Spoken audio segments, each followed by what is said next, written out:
happened in the monkey story? Anoman. Yes. He made a promise to bring Cinta home. Was he lucky? He got caught, and flames rose. A huge fire.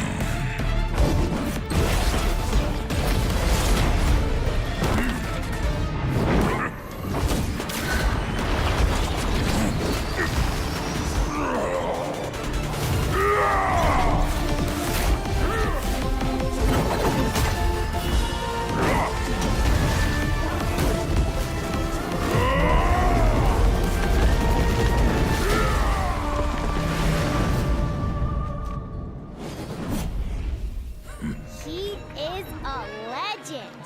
Yes, a man will always admire.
What happened in the monkey story? Anoman. Yes, he made a promise to bring Cinta home. Was he lucky? He got caught, and flames rose. A huge fire.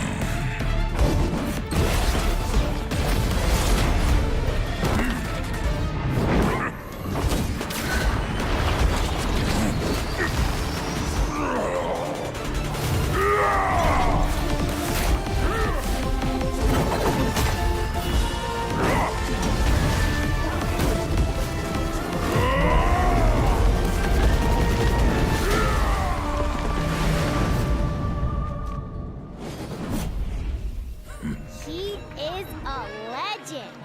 Yes, a man will always admire.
Grandpa, what happened in the monkey story? Anoman.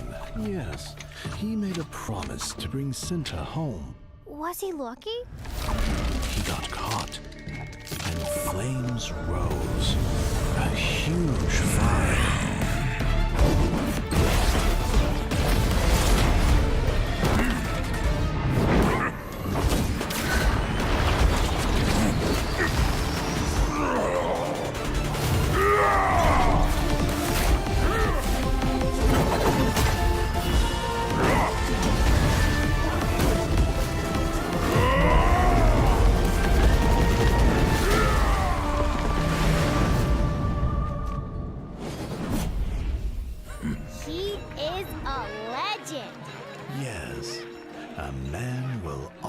others admire.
The stars unite, the battlefield collides, and the kings of North America will rise to their calling. Ladies and gentlemen, welcome to the North America Kings Arena, the NAKA Season 1, the first tournament of this new year and the first tournament of its kind, the NAKA Season 1. I'm your host, Liz, and who better to start the first tournament with our wonderful private dancer.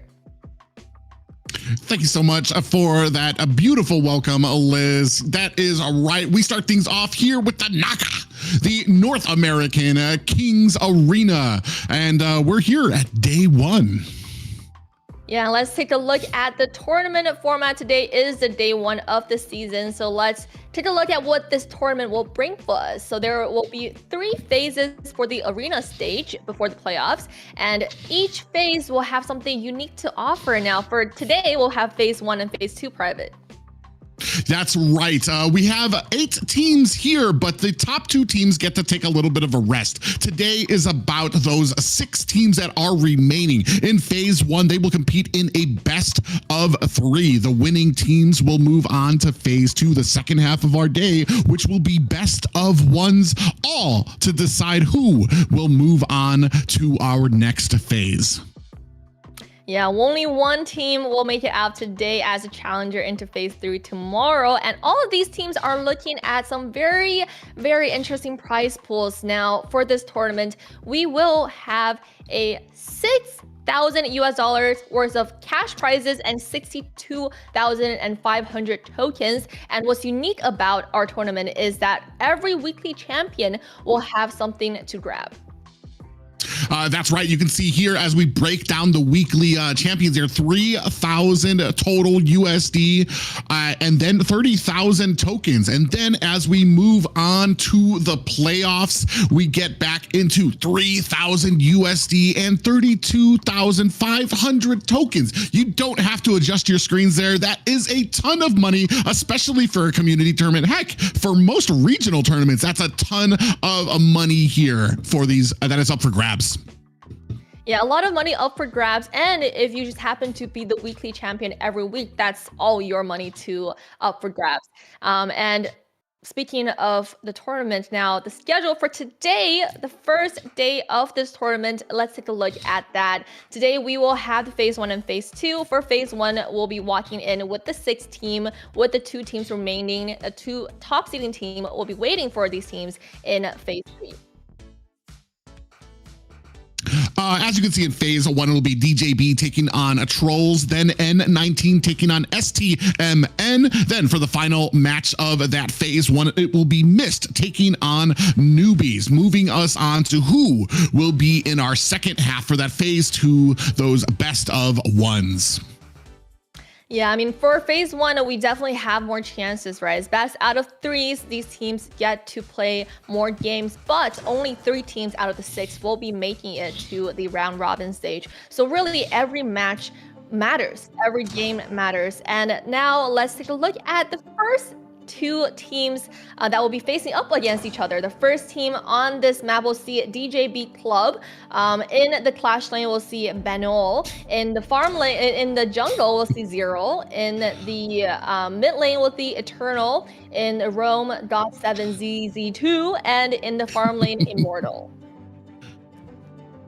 That's right. And bringing up our roster for Trolls Inc., the Clash lane will be Hide on Bush. Jungle will be taken up by Free Fallen. Mage position, that mid lane will be taken on by Wishaddle. The Roam position taken on by Peace. And finally, that gold lane taken up by No Mercy.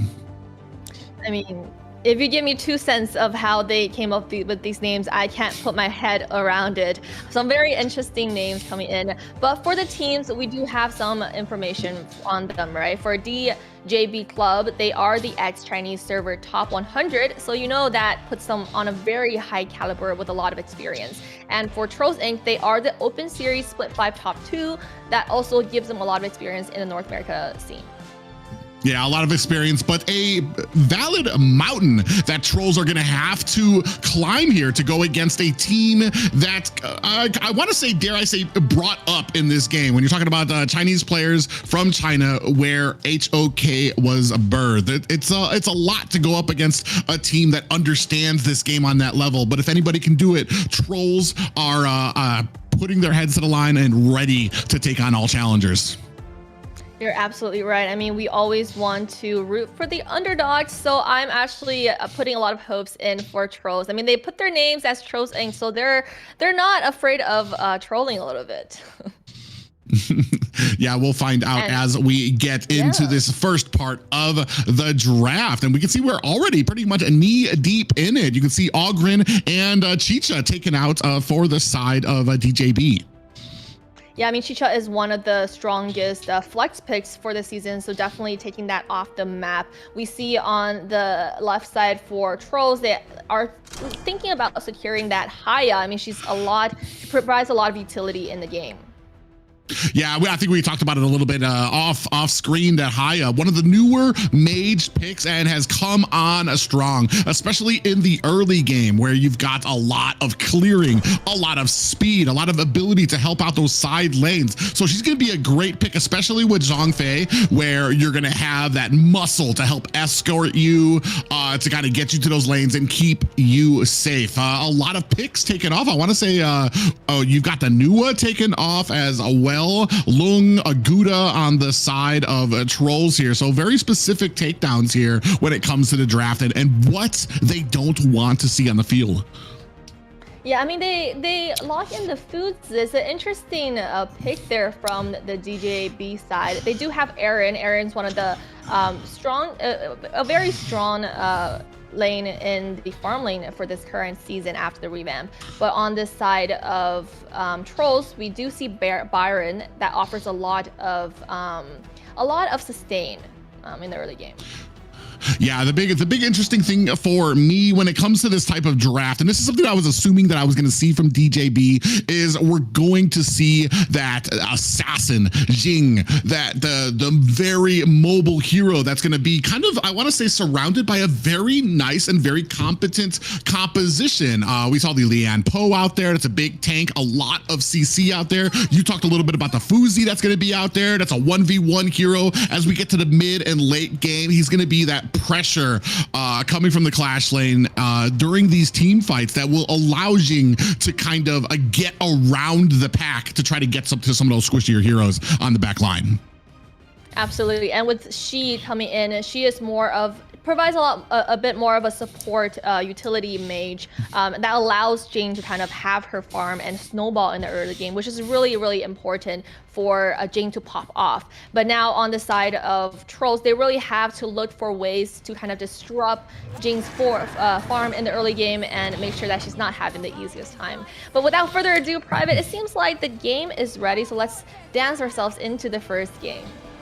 Yes, ladies and gentlemen, the inaugural match here as we see the Haya kind of coming up into the lane. What I'm kind of hoping for, which I'm not sure we might be able to see when it comes up to some of these, I want to say some of these early picks, is some aggression on the early side. That's something that really sometimes can, I want to say, disrupt some of those assassins that you have here on the DJB side, especially when it comes to Jing. We don't have too much CC on the side. We have the potential unbridled outburst coming from their roam, the Zhang Fei there that can help with the setting potential. But if you're not organizing fast enough, as I'm speaking, we do have a little bit of engagement here up at the top. I'm not even sure who got that. DJB dude looked like they were able to secure it. So already kind of stepping across the way, able to refuse farm to the side of Trolls. You're right. And on the side of Trolls, they really have to kind of level up in the early game. I mean, for DNG, a comp with DNG, he's really good at taking towers. So on the side of Trolls, they are looking to have that macro play and really win through that macro play. Yeah, you see already there God and Immortal doing a good job pushing their lane, able to kind of get some of their minions there. Very relaxed play coming from both of them. Meanwhile, on the other side, does look like Trolls able to go ahead. They're gonna be able to utilize that teleport there. Fuzi, very smartly kind of hanging around his tower. He knows there's two there, knows he doesn't want to take that fight yet, and that's so important, especially as we come in here. We do have a little ultimate comes out there. Jing comes in to put some damage on, and down goes Peace on the back end. The tower provides no safety for Trolls as Chaos gets taken down as well. Hide on Bush comes in for a fight against 4 people. This might not be the cookie he wanted to bite off, but the rest of his team comes in there for a little bit of assistance, but not before it looks like DJB able to put 2 kills on the board. 2 kills is what they need for the early game, but it looks like still action coming in. It's really a lot of vision provided here by the dash out. Yeah, and already I want to say that this is where you want to be if you're Zero. If you're on this Jing, if you want to kind of keep your assassin in place, this is what you want. 2 kills on the board already. You are already in enemy territory, taking their farm. Haya's going to come here on the back end. Are they going to be able to kind of stop this off? Actually, might not be the position they want to be in. A little bit of a stun. Pop-up comes in there, looking for a bit of an escort out there, and Zero able to find himself an escape. Yeah, I mean, Haya really needs to get that level 4 for her setup coming in, but we see skirmish after skirmish in this, not even into the 3-minute mark. And this is kind of what I was talking about before when I think we talked about a little bit off screen is these picks that you get from some of these skilled teams, the teams that are, I want to say, dare I say, a little bit higher when it comes to how their experience here. Jing, picks like Luna, picks like Pei, when you're good on these, they're so unstoppable unless you have the CC. You're absolutely right. We're waiting for Haya to get into that level 4 to get her ultimate there. Oh, might be a little bit problem here. A little flash put out there. Hide on Bush gets taken down. That was 4 members of DJB. They're so quick to be able to kind of pounce and collaborate together to get that 4-on-1. Yeah, you're right. On the side of DJB, they're really rotating as a team and giving Jing all the support that she needs to make that early game plays. A little bit of a skirmish happening in the bot lane. Oh, yeah, able to answer back themselves. Flash comes out. The Lian Po, not long for this world as Free Fallen, able to put his team on the board. Now, evening things out a little bit. 2-3 right now. Gold still a little bit in favor of the side of DJB here as we have the objectives starting to spawn out on the board. And that actually might be... Oh, yeah, I was about to say, where is Haya? Haya went to their own domain, but this might not be the fight that they want. You can see, look at that. All that sustained, but not able to continue as they got out of their domain. That's going to be another kill coming from the side of DJB. Big pop-ups coming on to Trolls as they try to continue their offense here. Look at all the CC coming out from the side of DJB there. Yeah, see, with a pick like Haya, you really have to sustain enough for your team to be there to support, for you to really do an impact with that. Yeah, and just like that, 2 members, I want to say maybe a little bit of a lazy rotation in that mid bush, going past that mid bush. It's one of those huge things that if you don't have control, if you don't have vision, you need to always expect that there's an enemy team there waiting to jump you. And right now, gold's still pretty close, only less than a 1K gold lead for the side of DJB, but you wouldn't know it by the way they're moving, pushing lanes, joining each other. You can see 4 members here up at top, easily able to take that top tower. Yeah, I mean, they traded the styling towers for sure. We didn't even notice, but DNJ actually pushed that tower on the farm, allowing him to rotate. And looking at, he actually has a very interesting spell, Private.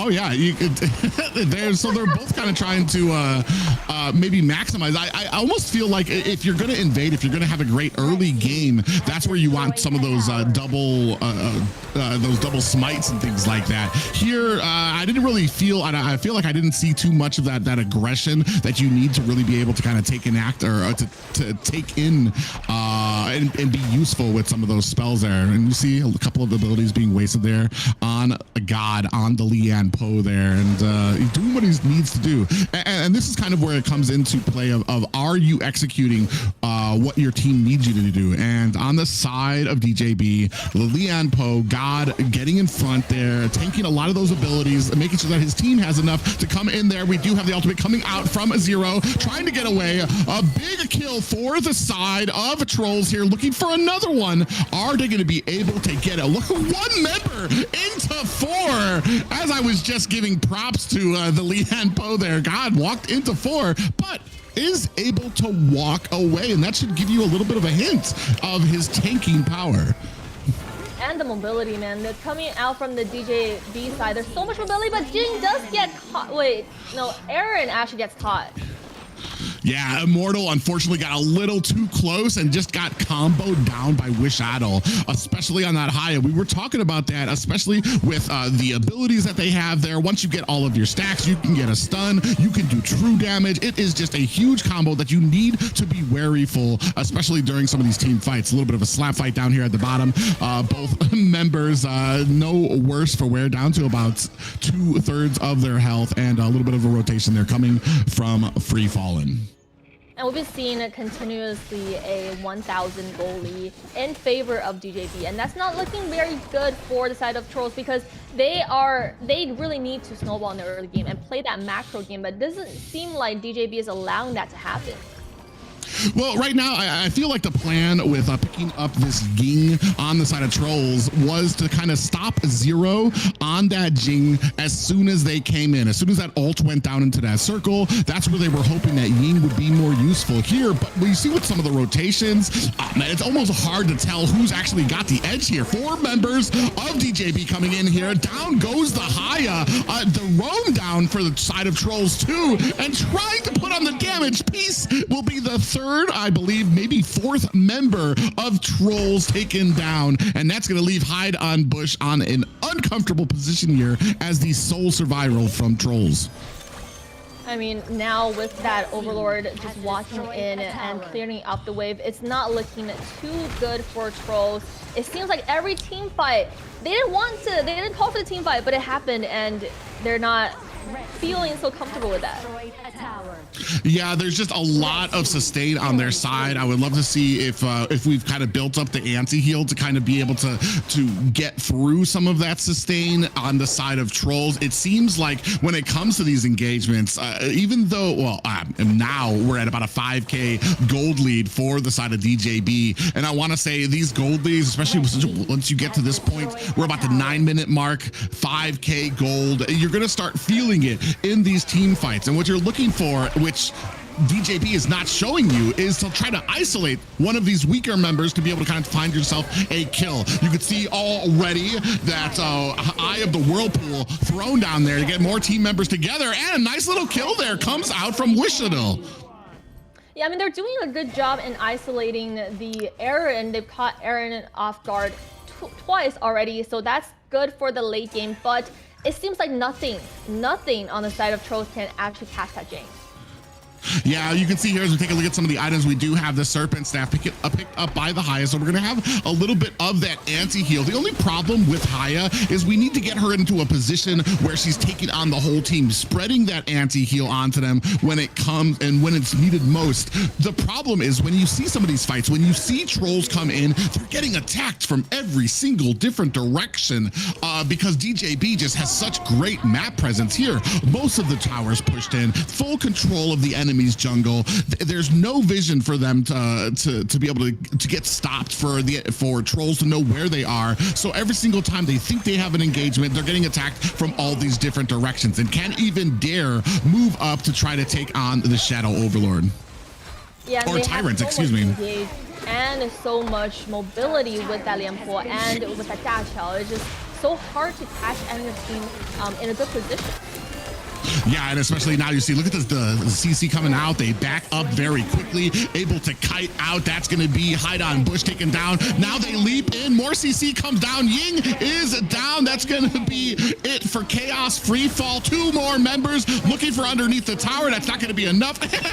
And you thought your tower was safe, and that will be the final member. A complete wipe for the side of Trolls. DJB putting on a clinic. 1 minion here pushing in through the mid. This might be the end of the game. 7 seconds left for Hide on Bush, but I think DJB can go ahead, maybe put some pressure onto this core. You see how slow those minions are to cross the ravine there. It's Hide on Bush by himself. Can he stop it? Put some CC, and his clock is cleaned, and that is going to be the first victory, a very dominating one for DJB.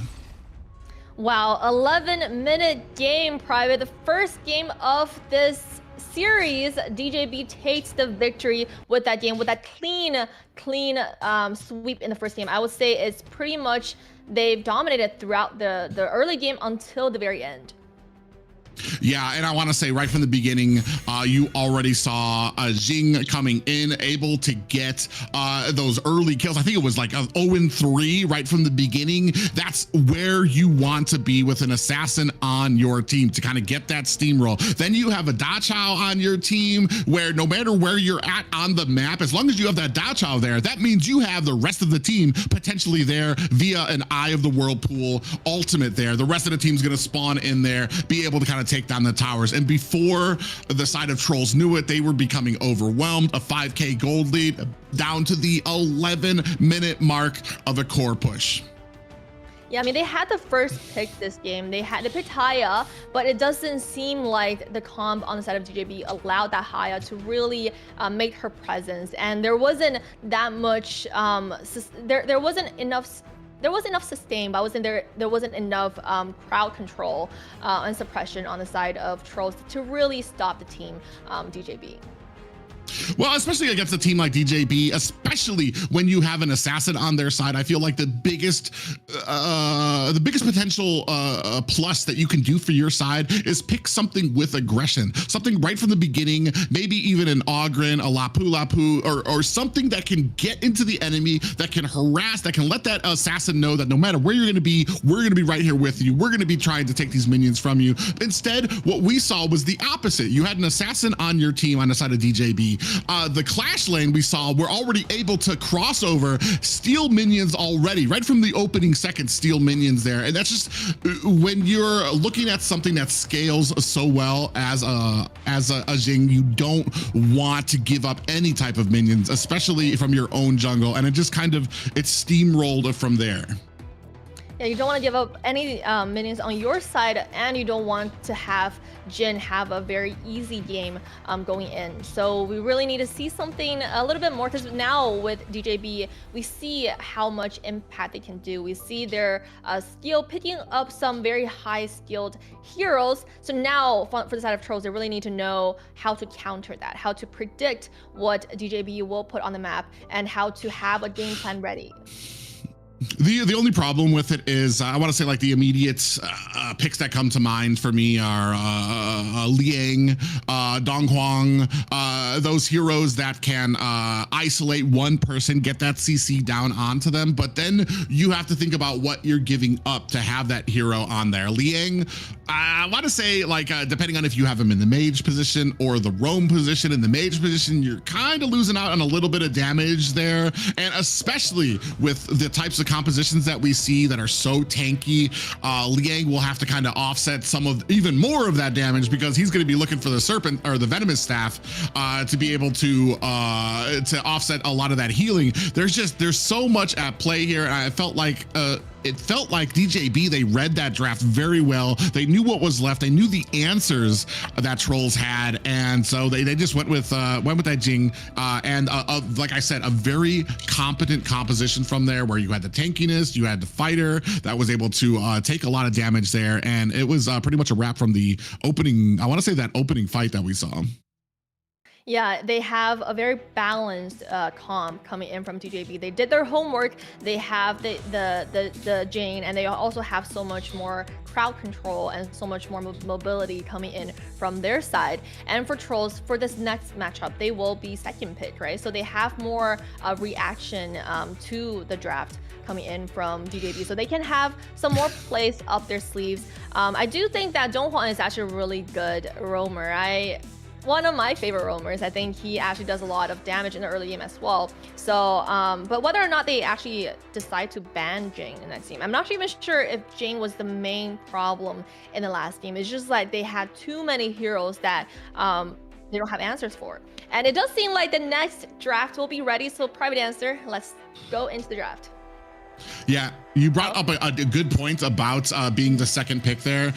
To me, sometimes it always seems like, oh man, we have the first pick, bro. We get to set this tone. We have to set the standard. But as we've seen, when it comes to especially strategy-based games, the ability to reply to a singular pick from an enemy, especially with two picks of your own, I feel like it adds something to it. So especially for Trolls here, they're really going to have to make use of some of these picks here, because I felt like when it comes to the draft, the answers to DJB just were not there. I felt like Trolls, they had a plan in place that was continually adjusted by DJB.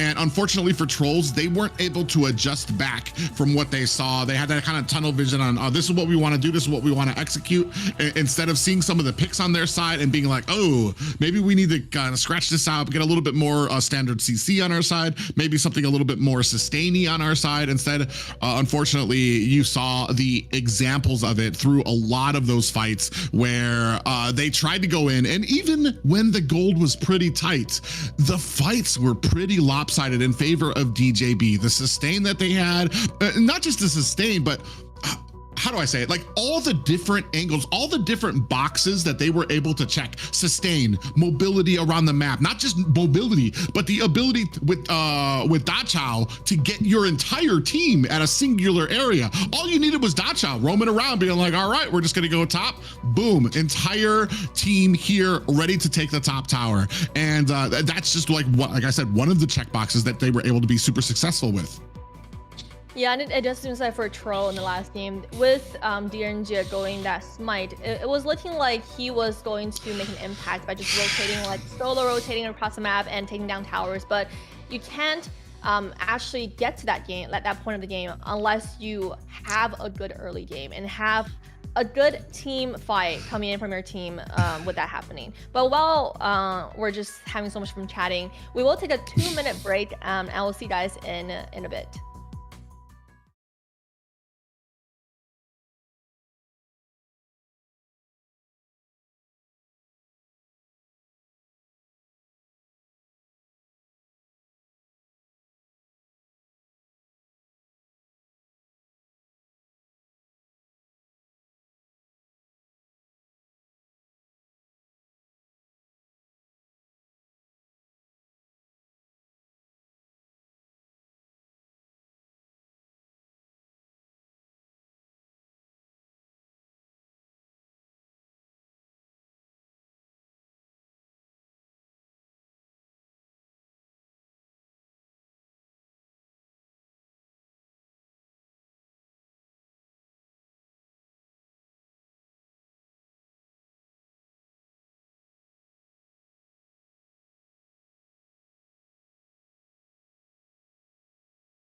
A short break is all we needed to come back feeling refreshed and rejuvenated, Private.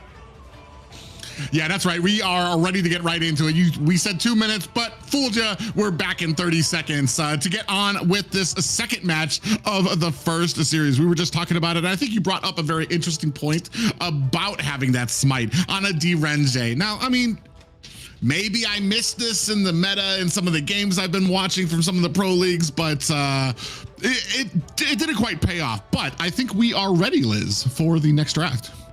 Yeah, so I will actually dance us into the draft of the second game, whether or not DJB will take this game and have a clean sweep. Oh, draft is totally ready. Yeah, we are. So we're gonna go ahead and redo that. We're just gonna go ahead and rewind that a little bit till we are ready. But all right, now that gives me time. God saw that I had a point to make, and they're like, you know what? Give him his time. The D-Renge. The smite's on him. We're gonna HoK on this. The points of what we were going to do when you have an extra smite on your team. You want to be aggressive. You want to be able to kind of steal away some of those minions from the enemy. You want to be in their jungle. You want to be in their face. Unfortunately, we didn't really see that from trolls. They were actually a little bit more passive than I would have preferred, especially having a smite, especially because you're basically taking away the escape from your gold laner in favor of this, which I feel like when we see this usually, especially on a especially with a Zhongfei on your team, we do occasionally see the smite on him. He'll get into that jungle. He's got a lot of shielding that he can put onto himself, a lot of escape that he can do. He can be that pressure that you need to kind of put in there to kind of get onto their assassin, to kind of make them a little afraid in their jungle. Here, we just didn't see that. And I feel like we had a plan that just, I don't think everybody was on the same page for on the side of trolls. So maybe this time, second game, we might see a team that's all on the same page, possibly a little bit more successful. Yeah, when you have an assassin enemy core like Jane, you want to be aggressive in the early game. You want to use that smite to your advantage in the early game to invade their jungle, to make sure that she's not having the time of her life farming around the map and roaming around the map, because after she gets her power spike, it'll be so hard to put a stop to that. And that's why I do think that a lot of times the roamers or the sileners will actually have the smite as an option, but not too much on the farm lane. Yeah, it's very interesting here. We talked a little bit about how strong Haya is in this current meta. And unfortunately, what we saw here was a Haya that was able to get shut down. Did see that ultimate kind of come out from Aya, able to get a few kills in there, able to kind of stop and slow down, get a little bit of CC. Well, you did see some of the strength, but when you have the overwhelming ability of the entire team kind of coming down on you, it was very hard. I discussed this during some of the fights we saw out there where trolls would come in, they would isolate onto one member, but then you had team members coming from every single different direction, which for a Haya, that's just not good, because you want them, you got that one wave to be able to kind of apply that anti-heal. You want to kind of keep them all in one direction so that you can apply that properly. Unfortunately, when you've got everybody coming from all these different directions, it's very hard to be successful on a mage like that. And we're gonna see if maybe that gets changed up a little bit here, especially when it comes to that mid lane challenge. Early rotations did go to the side of trolls, but when it came to that mid game, when it came to having those ultimates out, Haya just was really outdone by a Da Chao, where you can have your entire team teleported to one point on the map. Yeah, and Haya, we did see one successful ult taking off Aaron, the late game carry, off the map. That was a really good play coming in from Haya. But the first major ultimate that we actually captured on camera, she was using it more as an escape from Jane, and she was barely have any health left and just got one-shotted within her little arena. So that's not the best play we want to see from Haya, right? With a pick like that, you really want to, the least you can do is to disrupt the enemy's comp and catch one person by surprise and have your team come in and be ready for that, for them to like poop it out, and then that's when they get slayed. So we hope to see it with more Haya plays in this tournament, to see that happen, right? To see really using it to your advantage.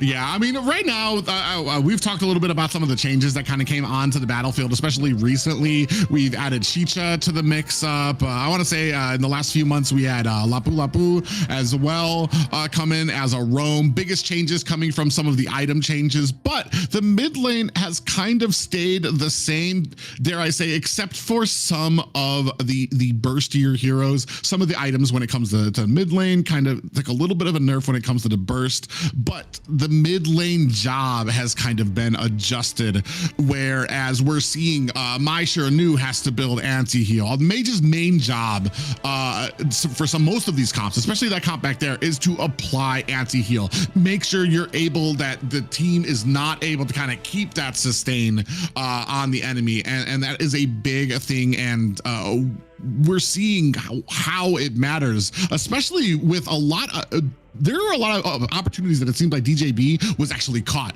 getting hit, and unfortunately they were able to turn around a lot of those fights just because of the pure sustain that they had, just because of the pure tankiness that they had. Yeah, let's see if they're able to turn the tide around with the next game, as draft should be ready this time as they restarted the draft. So looking on the map, we see Fuzi banned and Dharma banned. That's really interesting. Chicha is more of a classic and Aoying, more of the meta currently. But Fuzi, was that giving a lot of pressure for DJB last game? I feel like we were talking about the ability to have that strong front line. You had the Lian Po, you had the Futsi. That right there was already more than enough to sustain their line. The problem here is that it was able to sustain the line while you also had the Jing able to dive onto the back line once a lot of those abilities were kind of spent out. So I mean, it's a good it's a good little takeaway there. But you exchange now the Jing for a Luna, and man, I think you're going to be answered so much better. I like this so much better coming in from the side of trolls, because you usually don't put Luna as a first pick unless you're really confident, because there are still ways to kind of counter it. You put a more aggressive early game utility battle mages like the Mai. I think Mai is really good in an early game against Luna, but we have to see what else they have in store for us. For DJB this side, they will be taking the Haya, so that's actually looking really interesting. For me right now, seeing on the side of DJB, we have the Haya and the Lapu Lapu pickup here. That's going to be a very, very strong early game pickup there. You've got the rotations, and then a couple that Haya by herself can clear lane super quickly. You add that to the offensive and CC ability that a Lapu Lapu has, and you're definitely going to have invades. You're definitely going to have a strong early game that can kind of get behind enemy ranks here. And I'm wondering, especially Mai Shiranu, I adore her, my favorite mage in that mid lane to use, even though my skill probably not up to these guys' ability.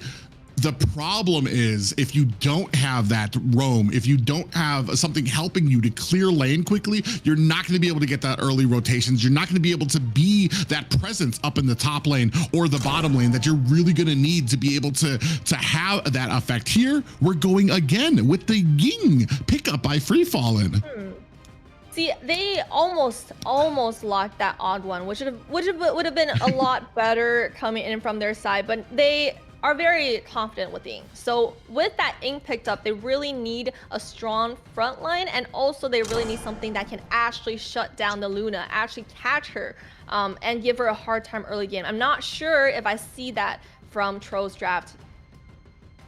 Yeah, the one thing too is it depends on what she's locking onto. It's going to be very hard for a Haya to lock onto Mai Shiranu because she's going to be able to dash all over the place. If you do lock down the Mai, I'm not sure that goes in Mai's favor, just because of the amount of shielding that Haya gets from her S2. So, and then you're able to spam that while you're in your ultimate.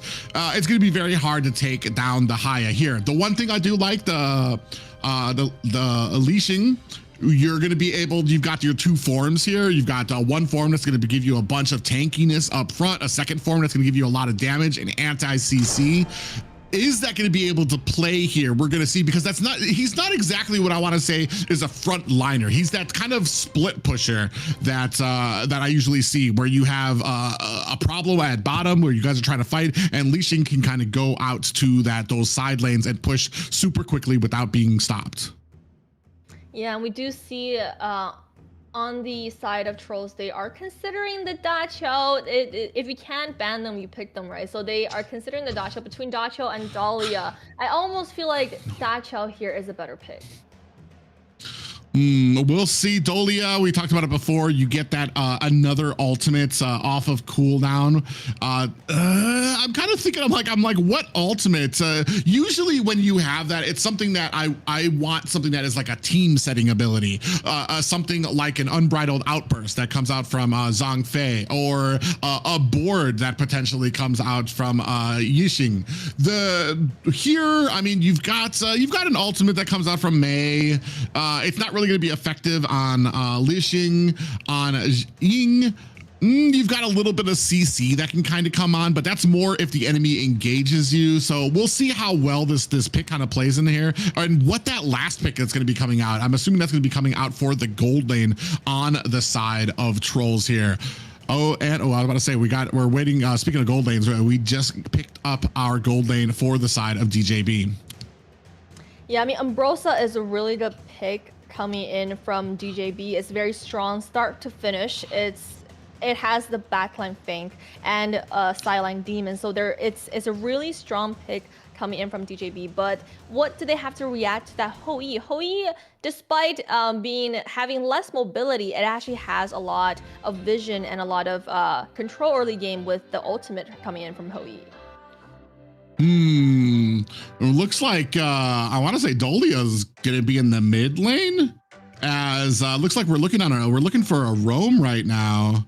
Or are we going for like I guess I'll just shut up until I actually see some of the picks. On the side of DJB, now that we have the complete composition out here, we can see, especially with that Ambrosia pick, I feel like we've got a lot of like anti-engage. If you jump on them, you've got the Lapu that can put a bunch of CC onto you.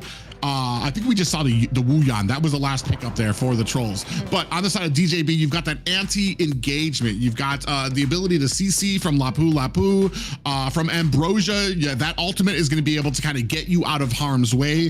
Whereas if you have the Mai Shiranu dive in underneath your team, you're going to be able to get away. All while you have the Hou on the Hou on the outside lanes, raining damage on your enemy. We'll see how well this composition works out for them, though. Yeah, I mean, HoE, when he gets to the late game, he's actually really, really strong. So with her comp, I do think that they have what it takes to take them to the late game. But we'll see how Trolls react with their slightly off meta picks. As Private Dancer, we are ready for the next game. Yeah, slightly off meta picks here. If I'm taking a look at the early game, I mean, it's not a terrible early game for the side of Trolls. I just really favor the early game coming from DJB. Like I said, the Lapu, the Haya. You already saw the clear. They're already rotating to the top lane, and you still have the side of Trolls trying to clear out their lane. Now you're gonna have a 4-on-1. Hideout Bush might be in a wrong position here as 3 members come in, land on him. Even with the flash, it is not enough. 1 member down, a kill on the board already for DJB in the early minutes of the game. Yeah, and when you have that 3-man rotation, the Haya is just playing a different game than the previous one that we just saw, and it's not looking too good for the side of Trolls once again. Yeah, and that is just the unfortunate price you have to pay with that early game. Like I said, Mai Shiranu kind of being shut down. I'm not even sure if they were able to rotate up there enough to even see the death there. Now coming in, a 2-on-2 piece in a little bit of trouble, taking some damage down to 10%, is going to be able to kind of get himself some health there. Another player down. We're able to answer back with them. A kill onto Ambrosia, a kill onto Luna. That's going to be Coke and a 0 down for the side of DJB. So signs of life coming from Trolls. Signs of life indeed. I mean, for the early game, we do see the Mai actually playing an impact and shutting down the Luna. A good trade in the top lane. So that's a back and forth that we like to see. But now, This is what we were talking about. Yeah, getting my into that domain. It was gonna be all she wrote. And look at the damage already coming from HoK, able to throw down with the chaos, takes them down. As we were saying before, my sure knew. I mean, you're strong, but once you get into that domain, once you're taking on a little bit of an upgraded Haya in that domain, it is going to be not much that you're going to be able to do. I like this early aggression. I like what's coming out from DJB, and this is kind of what we didn't see from the side of Trolls when they had that Haya pick. Immediately, as soon as you get that ult, lock onto the mage, get them into your domain, start getting those kills on there. Here right now, 4-2, a little bit more life out of the side of Trolls as they're able to kind of react and answer back. Maybe a 2-on-1 coming here on to Coke, who still has 10% life, still dancing around here from the backside. That might be it for Fallen. Goes under the tower, snatched up, and an arrow coming out of nowhere finds the stun, and a flash able to rescue the side of Trolls, but not able to rescue Chaos. 6-2 right now in favor of DJB. I mean, aggressive early game coming in. Luna is having still a pretty, I would say, a pretty smooth game in the beginning. I mean, they have the Haya that's making a lot of impact in the early game and allowing Luna to almost take a little bit more farm than she could with something that is more of a late game mage. So a really strong comp coming in from the side of DJB, and right now it does seem like Tro is reacting to it, but not enough. Just for me, it's just chaos up at the top. Like, all right, this fight isn't going in our direction. It's fine. We'll just escape. All of a sudden, a burning sun arrow from across the map lands, gets the stun, and that is a wrap for your team there. Now, going in 1 member versus 3. I'm not sure where that was going to go. Now turning around this fight, a full engagement by DJB and Trolls. Down goes the Jing. Lee Shin is down as well. 3, almost 4 members. It is just Wishadell running for the hills, looking for an escape. Might not be able to find it. Throws a little bit of a stun onto God. Gets to the safety of the tower, but that is a 10-2 lead for the side of DJB. I mean, if you didn't catch that, once again, dragged into the pit by the Haya, making so much impact in this game and showing Tro how a Haya should be played.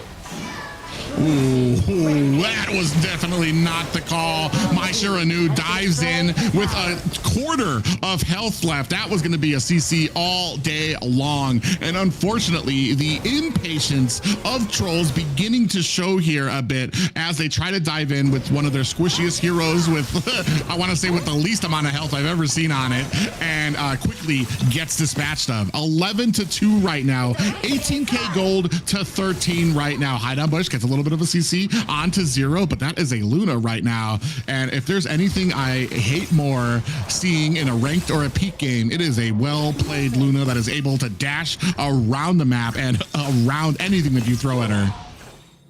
A well-played and well-farmed Luna is the scariest, one of the scariest things you can see on the map. And already at 5 minutes, it's a 6k gold lead in favor of Yeah, they're trying to have a little bit of an engagement here. Burning Sun arrow comes in, doesn't find the mark. In comes Immortal, raining down the damage from the safety of his back line. Jing is the next one down. It looks like Dolia is next. Eternal trying to rain on the damage. Is it going to be enough back from the Realm? And Lee Shin is taken down. Peace is the next one on the board. Just Wu Yan and Mei left for the side of Trolls.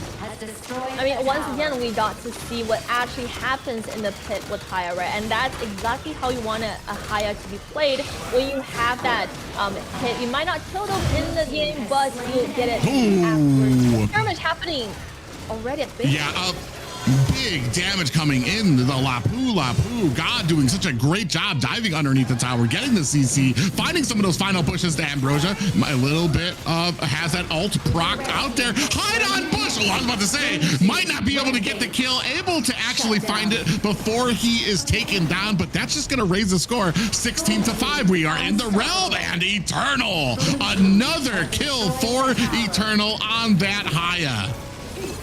I mean, just as we were questioning the Haya pick in the previous game, DJB just showing us how Haya should be played and why it's so scary in this meta right now. Yeah, and it comes down to the aggression. As soon as you get that ultimate, Eternal did a great job finding the mage. He's finding these squishier picks. Even when it comes to like the Maisha and Nu, who can kind of try to dance around, still able to find those picks on those ultimates to kind of get the kills there and get a standing lead. Now, you can see DJB doing a big push onto the top lane of Trolls. Not quite able to put it. Look, you can see the little flank coming in from the Lapu Lapu there. Zero looking for an engagement here on the Luna. Gets popped up there, finds the kill onto Ying, now running for the hills. Is that going to be enough? Zero in trouble here, getting CC down, and the help coming there in the form of Immortal on that marksman. Wow, I mean, 7 minutes, almost 8-minute mark, and almost a 10k decisive gold lead.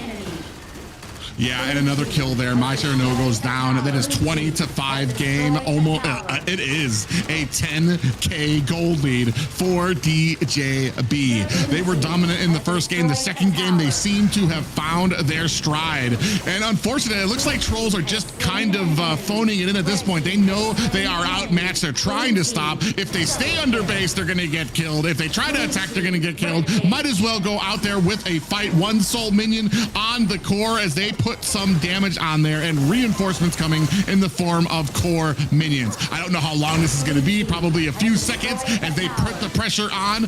Minions at the front, heroes at the back, trying to pad some of those win and kill detectors.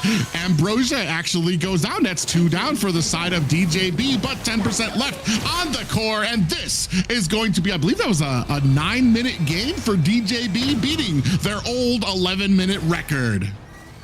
Oh my goodness, that last 1 minute at the base with the base shredded down and the players shredded down coming in from Trolls. It almost looks like a ranked game to me, Private. That aggression coming in from DJB just shows why they're one of the best teams. Oh, and we take a look at some of these items here, especially Wish the Dell on this Maisha Nu. I mean, right now, we talked a little bit about how some of these mages are suffering because of some of the changes. When it comes to Burst, you're not trying to pick up Scepter anymore. You want the healing. You want, I mean, maybe... not Mask of Agony. What am I thinking of? Insatiable Tome for the Maisha Nu. That's kind of where you want to start. And here, unfortunately, not the whole story when it comes to some of the problems here. You saw Haya as the early aggression. Haya can clear lane alone, but when you add to that a Lapu Lapu, you're going to be able to rotate quickly. We saw the early 4-on-1 rotation up at the top lane, immediately get kills onto Troll, and that just kind of set the tone for the rest of the game. Rolling around, clearing out lane, and able to find some of those marks. And really, Haya deserves the MVP. I mean, so much impact with what she was able to bring on the table. And she didn't even have to sit in her lane that much, allowing Luna to really get the farm in the early game and snowball, and allowing HoE in the late game to carry. And Haya was just roaming around the map, taking people off the map one by one and making a presence, as she should, with her abilities. Yeah, and this is the difference. And then when it comes to the first game and to the second game, first game, it was basically just Haya alone. Second game, you had the help of the Lapu Lapu to escort her, to get her to some of those lanes where she could shine, where she could get that ultimate off, and where she could take down so many members here. A well-deserved Triple S play or game there for Eternal and for DJB Club. Clean sweep against Trolls in our first series of the day. Yeah, and we saw a Venomous staff coming in from Haya. So she did her homework and she played an incredible game. Incredible series for DJB that puts them as the first champion seeding into the Phase 3 today. So let's take a look at the standings after that series. Private? Yeah, guys, if you don't understand, our first half of the night will be full of best of threes. The winner of those best of threes will move on to the second half of the night. It will be best of ones round robin. The winner of that round robin will move on to Phase 3. But first, they have to make it through this Saturday. Yeah, exactly. So for the phase one, we'll determine the top 3 teams. Only one team from each series will make it into the phase two, and they'll have to play up against each other one game to determine the challenger of today's games.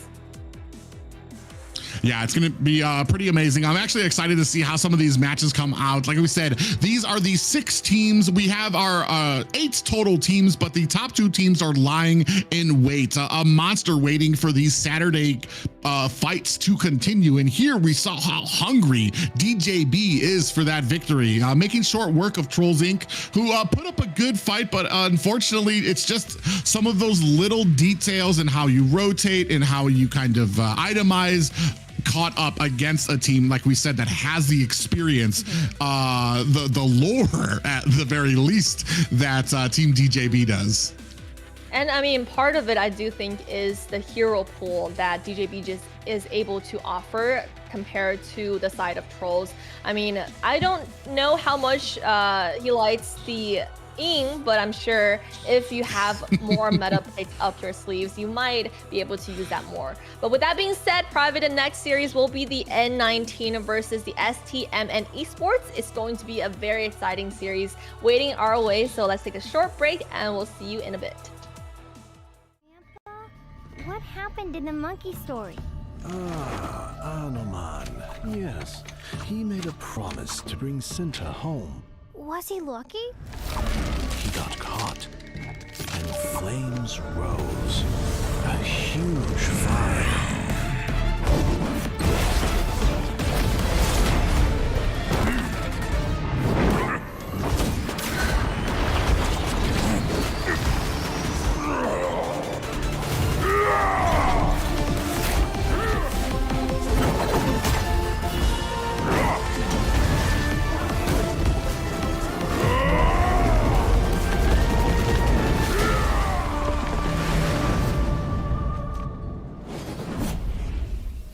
He is a legend. Yes, a man will always admire.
happened in the monkey story?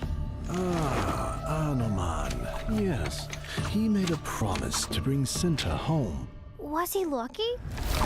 He got caught, and flames rose. A huge fire.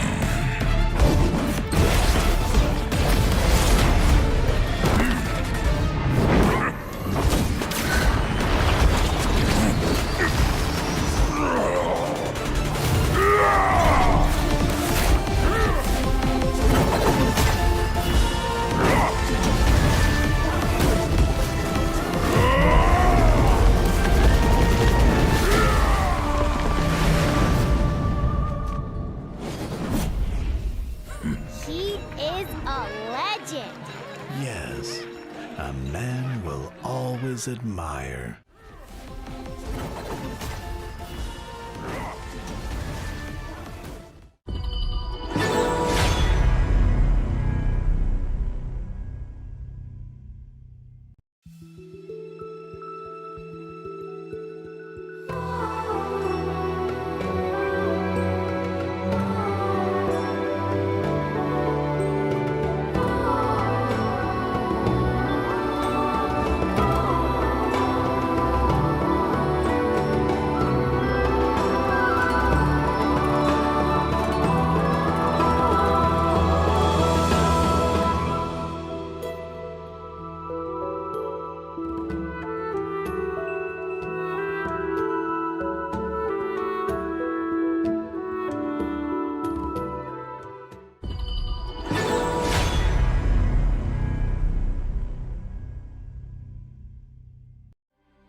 Grandpa, what happened in the monkey story?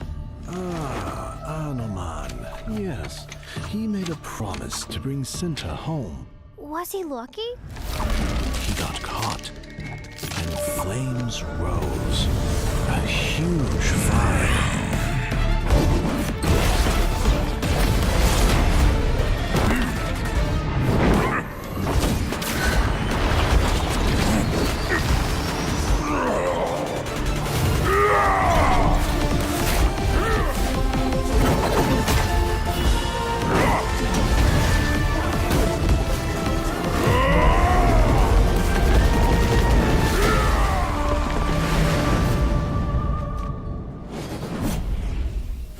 He is a legend.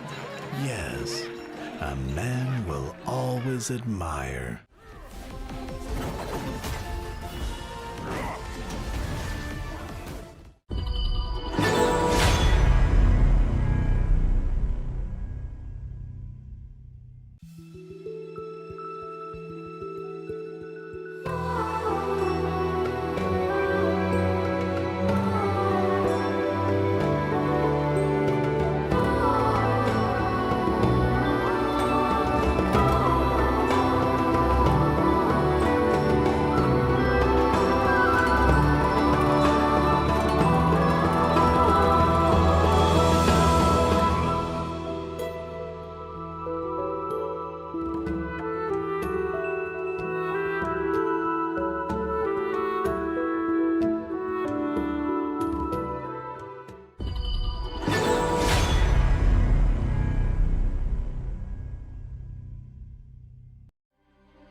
Grandpa, what happened in the monkey story? Anoman. Yes, he made a promise to bring Cinta home. Was he lucky? He got caught, and flames rose. A huge fire.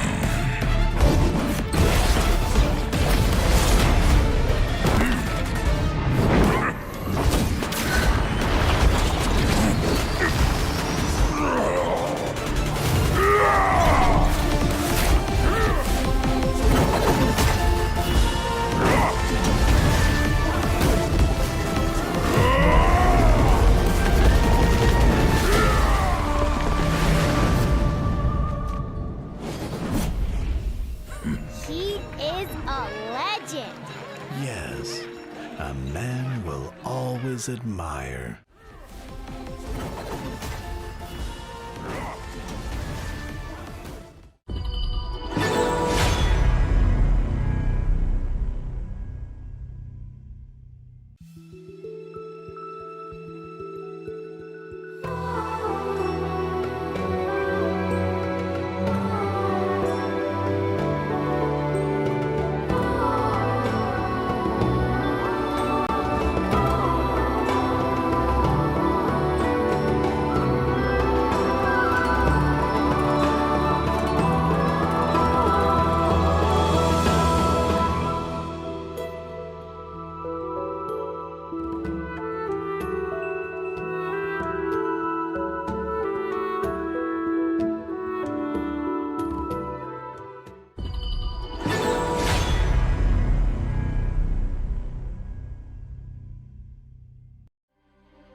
Grandpa, what happened in the monkey story? Anoman. Yes, he made a promise to bring Cinta home. Was he lucky? He got caught, and flames rose. A huge fire.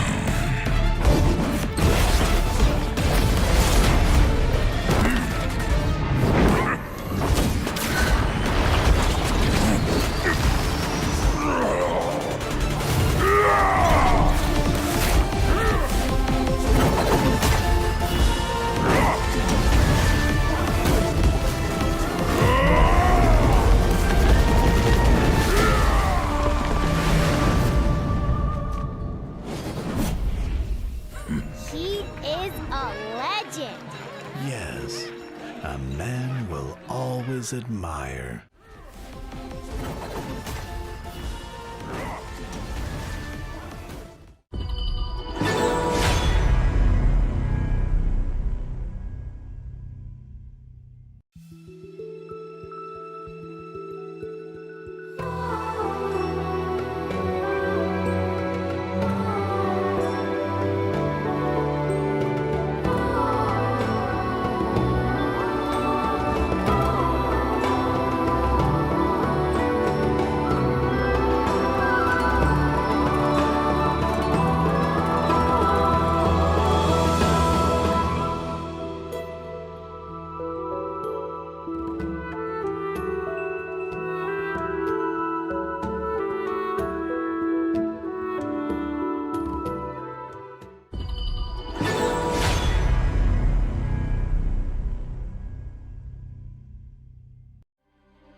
All right, guys, we are back. The players are ready, and we're jumping back into day one of the NAKA Season 1. We just went through an electrifying first series of the Phase 1, and we're jumping into the second series. How are you feeling today, Private? I'm feeling good. Thank you guys so much for your patience. That was our first series. Finished pretty, dare I say, little fast. So we're trying to make sure that all the teams are ready for it. But while that is happening, let's talk a little bit about this format. Make sure everybody understands how this works, especially on this first day that is so important. Phase 1 and Phase 2. Our 6 teams will be competing in a best of 3 that will move them, the winners, onto the next stage that will happen on the second half of today's broadcast. Each of those teams will then compete in a round robin that is a best of 1. The top team there will be crowned, at least very shortly, and moving on to Sunday.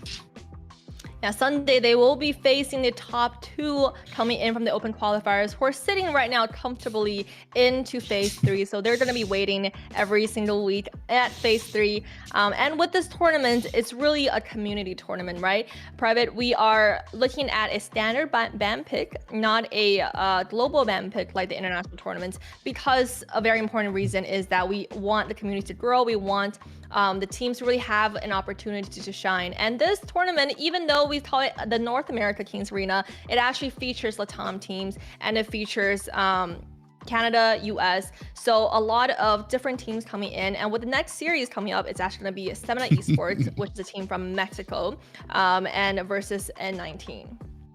Yeah, I'm glad you brought up the draft and how that's working. Usually, especially with Honor at Kings, when it comes to pro games, you see what is called a global draft, which means a team can pick a hero only once. Here, we're trying to ease you into it. We're not trying to throw all the heroes at you at once. Here, we're gonna try to make it a little bit more simplified. You have a normal 4-ban draft that you gotta compete against. Develop your strategies from there. But also, as we talked about, the purpose of this, N19, sorry, go ahead. Take it away, Liz. Well, yeah, as Private mentioned, N19 will be the first team that we're looking at. Let's take a look at their rosters coming in the Clash Lane B tier mid. Wow, playing the Clash Lane, very exciting. Jungle is going to be Fred. For the mid lane is going to be Sway. For Roam is going to be Ayaka, and for the farm lane is going to be Kevin. Kevin is a very standard name out of everybody. Standard indeed, Kevin. And as we come into Stamina Esports, bringing up the Clash Lane will be with Death. The jungle will be, I'm going to go with Nervex. We're gonna go with Vex. And in the mid-mage lane, that will be Fade. Roam bringing up by Zing. And that farm lane bringing up by Lyle. And if you guys don't know, Stamina Esports actually probably pretty prominent in a lot of our tournaments here, especially regionally, has 2 open series second places, has competed in many more open series as well. Yeah, absolutely. I mean, they've pretty much been in every single tournament in the Honor of Kings, and they're a pretty big org in Mexico, so very exciting. I mean, for their Clash Lane, their name suggests that it'll bring B-tier mid to death, so let's see if they can actually accomplish that as we jump ourselves into the first draft of their first game. Yeah, I'm really excited to see how these teams kind of come at it. I know our first series, a little lopsided a bit when it came to the actual gameplay here. Very interesting bans kind of coming out here. The Pei taking out Maisha, and who taking out Chicha. She's just not going to see the light of day for some of these bans we've seen. Lung, I want to say another one. Lung has been up there just as much as Chicha. Very feared in that farm, in that farm lane. Yeah, I mean, I really like what I'm seeing from STMN on other side. Youngjin is a really strong pick in this current season. So much sustain, especially paired with the Dahlia, who can reactivate his ultimate. So he's pretty much unkillable. He can go from 2 HP back to full health if you have the right setup. So very strong coming in from the side of STMN. And Garuda offers a lot of early game utility as well. A very interesting picks coming up from the side of Stamina. We have the Dahlia, which is going to give you that second ultimate if you want it. Garuda gives you a lot of suppressive fire there. Their jungle already being, I want to say, a hero that has kind of crept up onto the jungle tankiness, the Yangjian. With some of the new item changes, his kit has more health regen. So I'm looking for, and that's going to be the interesting side for me. On the side of N19, do we have something that's going to be able to kind of counter a lot of this regen that we have? Nua, unfortunately, while you can build the serpent staff on her, venomous staff on her. Yeah, she's got a very slow early game. You've got that mid tier where you can start giving a lot of CC to the enemy team, but she really shines in the late game. And by that time, you might have yourself overwhelmed by the power of the young Jian. I mean, you're absolutely right, Private. For the side of 19, I do think that both sides are showing us really balanced draft compared to the previous series that we saw. We do see some very meta pick for the side of N19. They actually have a pretty balanced draft if they can make it to the late game. They do have the Arlie for the late game damage as well as the Nuance. So if they're really able to farm both of these heroes out towards the late game, they will be doing a lot of damage. It's really unstoppable. But we do see on the other side, Youngjin and Dahlia paired up together. You really have to find a way to stop that and actually win team fights towards the early and the mid game. But let's take a look at how these teams execute their drafts and win condition as we jump into the first game of their series. Yeah, and as we go in here, what I'm really expecting, what I really want to see is the aggression coming out from the side of,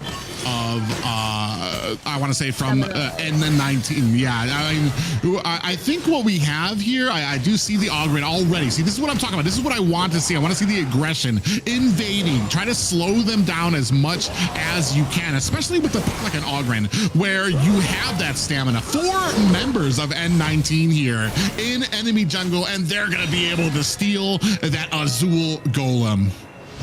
Yeah, and I do think Ogwan farms a little bit faster than the Youngjin. I mean, Youngjin was still on his red buff, and now Ogwan is back to taking his blue buff. So it's rotating. They're rotating so much more as a team coming in from 9 and 19. Yeah, and the thing here too is even though Nua, like I was saying, is a very slow farmer, takes a little bit to kind of get into her own, you have all of these pieces that can kind of help out there, where you have the Lapu that can help escort. You've got Ferd on this Ogren that's going to help kind of keep that sustain up there in the early game. So you've got all these pieces that enable you to get to that late game. The worst thing that Stamina can do right now is just allow them. They need to be able to answer back with something, whether that's stealing jungle, trying to get a little bit of an engagement here that we're talking about. Vex locked on the Ferd, but is not able to maintain the contact. And not able to connect, but still coming in from N19, from the side of Stamina, they are playing the macro game, right? They have the DNGF who's really good at pushing towers, but they really have to end the game fast and not let N19 get their late game tower fight and not let the Arlie just roam around naked in the map. Yeah, and you can see already there a lot of suppressive fire coming from the Garuda. That Wings of Judgment able to clear out the mid lane. A little bit of engagement happening up at top as well. Looking for it. Dharma kind of trying to come in on the withdrawal. Not able to find the mark just yet. And everybody resetting on back to their own jungles. Yeah, it does seem like DNG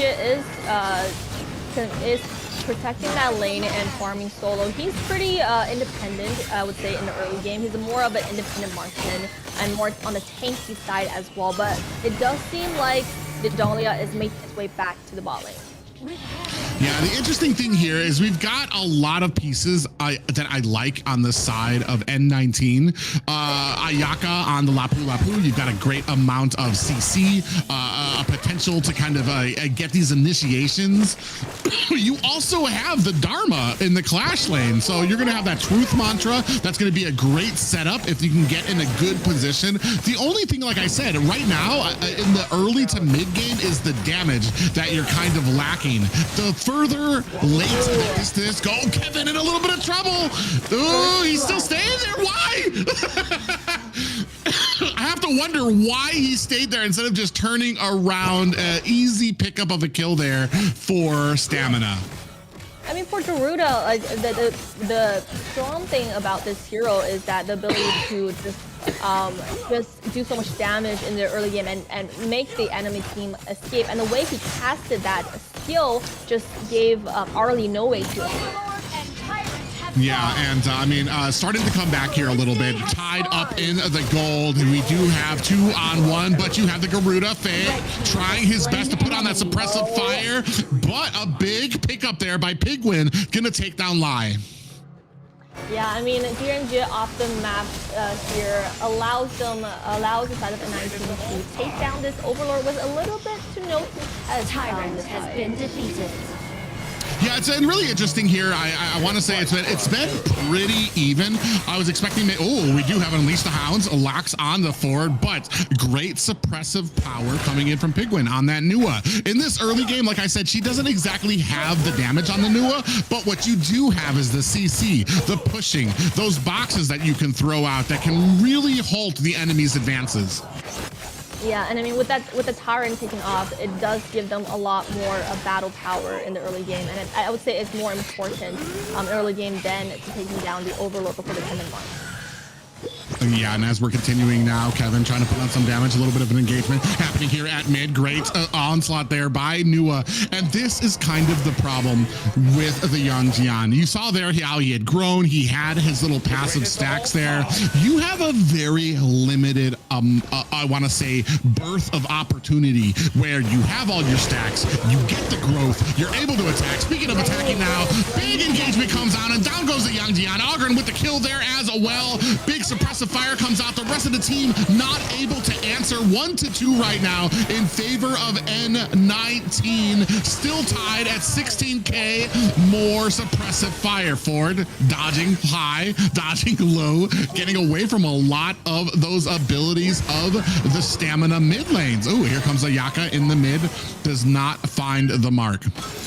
And as you were talking about how Young Jin needs to stack up, he just got wiped out. So it really shows that you really need to have that good engage and be able to time it really well, right? A tower. Yeah, exactly. And as we're taking a look here at some of the items here, very interesting thing to me is that the when it comes to the mages, you have the Garuda. Fade has not elected to get the venomous staff. He actually went with I want to say he went with the Mask of Agony first instead of the venomous staff. So when it comes to some of these fights, there's going to be just a little bit more sustain. Speaking of sustain, we have a big engagement coming out there, and suppressive fire. You see Fade coming in, gets popped up there, but a great come from the side. Ayaka able to find the flank.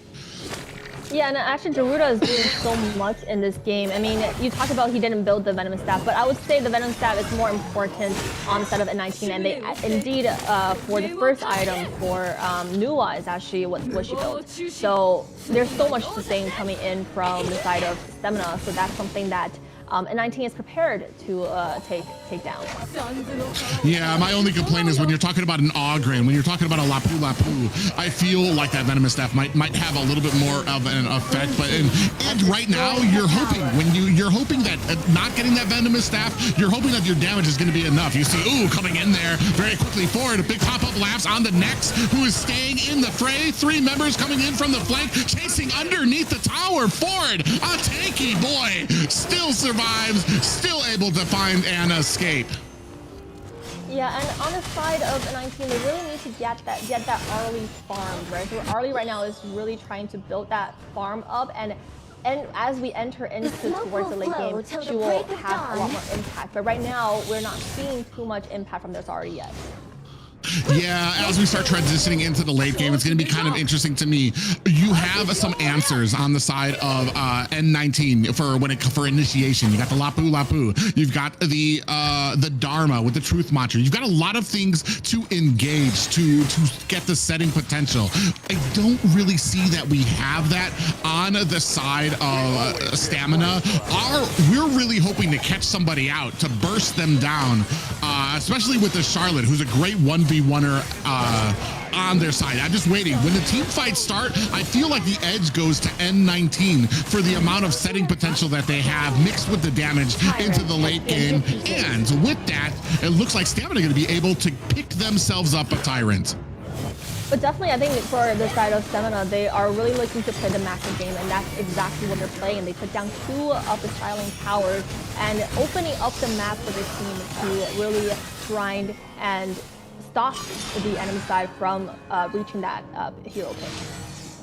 Interesting. I saw a Mask of Agony picked up by Pigwin there on the Nua. I almost feel like sometimes the Mask of Agony is something that I usually like to see on some of the more AoE heavy type of heroes. Yeah, so we'll see how that goes out. I mean, she does really she can sometimes have that type of effect, especially when you're getting her whole combo. Ooh, look at that dashing. It's so pretty there. Tried to find themselves a mark and still unable to. Right now, sitting at 2-2, almost a 10-minute mark. Pretty low skill or low kill game for both members here. And those mid towers, I want to say those peak towers, those ones that you really want to get that really open up the map.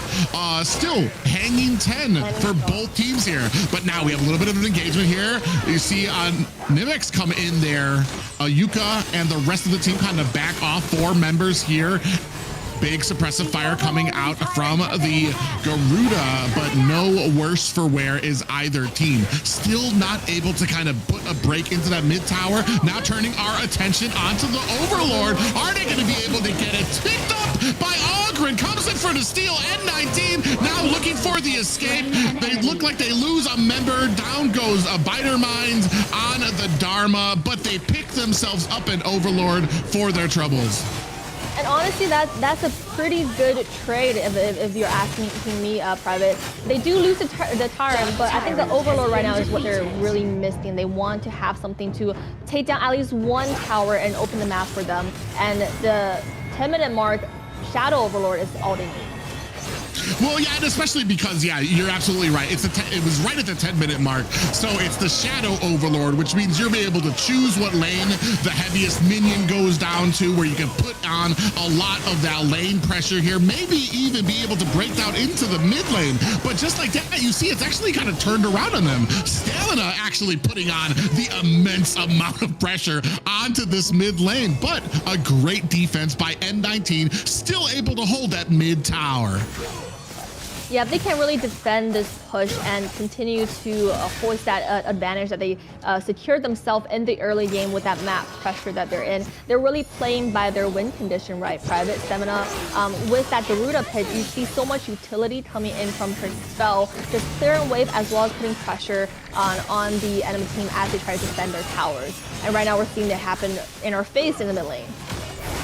Yeah, and this is the thing too, the longer that we're not able to engage as N19, ooh, speaking of which, a little bit of a flank here, but the rest of Stamina able to back up, putting some pressure up at top. But the longer they're not able to engage with this Ogren, maybe this does start turning around for the side of Stamina, where Garuda is going to be able to put on enough damage for them to be able to take this this mid tower. As you see, more suppressive fire coming out there from the Garuda. Is it going to be enough? Not just yet. Still struggling in there. Back and forward is Ford to try to take that tower. But at the bottom, we're almost letting some stuff go around for free.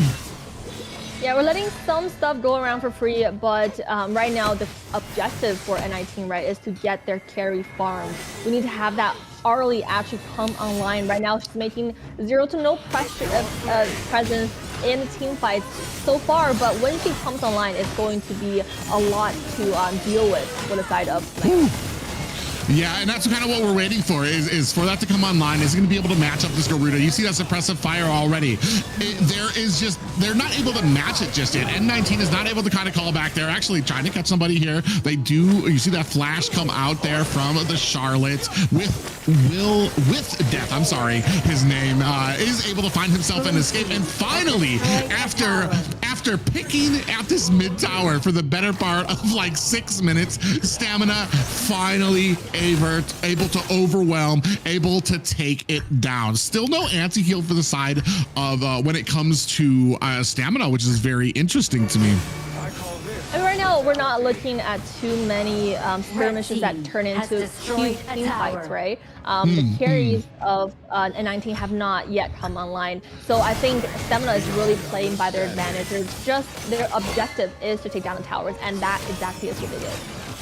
That is a very interesting point too. They're not engaging. There's these little slight skirmishes, then they run away. You see here, he gets into the skirmish, he's gonna run away. Suppressive fire out there. Actually, now they're continuing on to the push there. They find a pop up there. Flash comes out from Lai, who's able to find himself an escape, but that is gonna be a NR Vex down for the count. 3 to 4 right now. Will Death in trouble, finds himself a pop up, gets himself back to the safety of the tower. 3 to 4 right now. A minor gold lead for the side of a Stamina, and even with those kills there, starting to put some pressure, starting to find themselves a mark here. Mid tower finally taken down for the side of N19. And this is exactly when you see N19 really come online with that comp. I mean, Arlie is just taking down the Overlord on its own, and they're really timing it together so we can get both objectives at once. And it looks like on the side of Stamina, there's not much he can do, but he can test. Oh, he did it! And a great pickup there. This is a great pickup. 2 objectives for N19. They resist getting that debuff that you get when you get one objective, where the objective is going to have, I believe, more health or more defense against a lot of your attacks. So a great pickup there for N19 to take that advantage and hopefully turn this around. Like you said, Arlie, Kevin starting to come online here. Are they going to be able to kind of really match it into some of these fights where we've seen the pressure coming from Fade on this Garuda doing such a great job? So is it going to be enough to turn this around for them? But that was his job in the early game, right? He did exactly his job in the early game. I would say both the Stamina, their whole team played really well in the early game, but right now we're hitting the 15-minute mark. The goalie has been reduced to 1K, and it does seem like Nuwa and Arlie's damage is really coming online.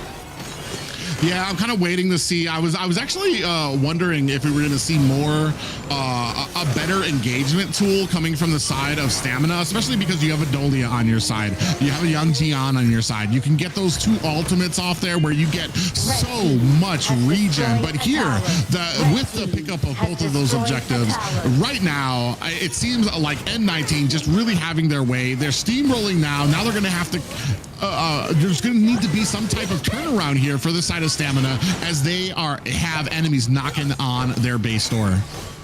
Yeah, and that's the problem with Stamina's draft right now, right? They're lacking that wombo combo team setup coming in from their side. If you just let Youngjin just pop in there, it might not be the best option, right? But they're lacking that other engagement coming in. But we're seeing a little skirmish happening right now, Private. Yeah, they're just really starting to put the pressure. They really want to kind of very slowly tick down these towers, and they're doing it very smartly. They're not bum rushing the towers. They're not trying to push onto one lane. They're trying to get the pressure everywhere. Get these little nitpicks on there. The biggest problem that I see from a lot of teams in Honor of Kings is once they get to these high ground towers, they think they're just going to throw balls to the wall. They're just going to go ahead and charge in, get that core. Most games are lost at this point by the team that is pushing, because they push too hard. They start taking tower damage. They start taking enemy damage here. Ooh, a little bit of an engagement here. I want to say very brave is with Death here, putting the damage on there. Yaka's going to have to turn. Suppressive fire in the Wings of Judgment coming from the Garuda. In comes Ford, looking for some damage. Arlie, Kevin comes in, able to find the kill and an umbrella out of harm's way. Big pickup there by Kevin.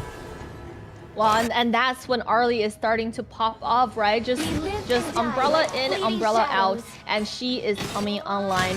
For the side of N19, they just cornered the entire team of Stamina into their base, and it doesn't seem like the team fights are looking into Stamina's favor. Yeah, and even with the suppressive fire, or as we're starting to see, it's not doing enough for the side of Stamina right now. You were talking about it before. Vex on the Yangjian goes in, but he gets chewed up, even with the suppressive fire from Fade. If Zing gets too close enough to try to get that reset on the ultimate, she's getting chewed up. It's all going to come down here. Can they find somebody to isolate out, to maybe stop some of these pushes? Right now, it's not going to be in the form of that Dark Tyrant. Vex trying to get himself away.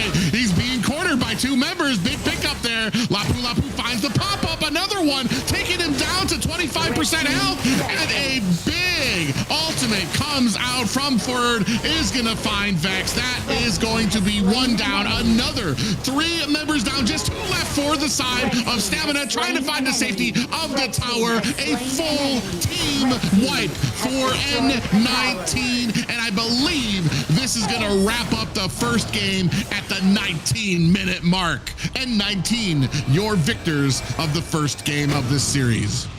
Wow, N19 wrapping up the game at the 19-minute mark. They really made their name come true in 1992. N19 at the 19-minute mark, they secured their victory. They learned their win condition and they were able to execute the game so well in their favor. And towards the late game, their damage was just invincible and nothing that Stamina could do. Yeah, for me, it's really interesting. You want to try to find out what happened, where you could have turned this around. In the early game, I felt like there was a lot that Stamina was able to throw out there, especially Fade, a worthy MVP there as well. He was throwing out those ultimates, the wings of I believe it was the damage. Yeah, I mean, he had the suppressive fire down, really holding N19 at bay. But like I said, was it holding them at bay, or was it just what they needed to do?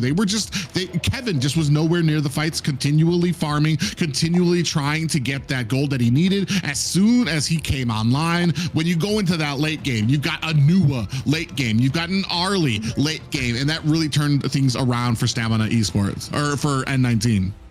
And there's so much setup, right, with the Lapu as well as the Dharma with his wombo combo. The last team fight, the game deciding team fight that we just saw, Dharma was doing so much with crowd control, and that basically ended the game and secured that victory for N19. So I would say they executed their draft so well, and that is a deserving win. I have to ask too, because we mentioned it a little bit during the actual game. I know that Garuda, the Fade, was doing what it needed to put on that suppressive fire.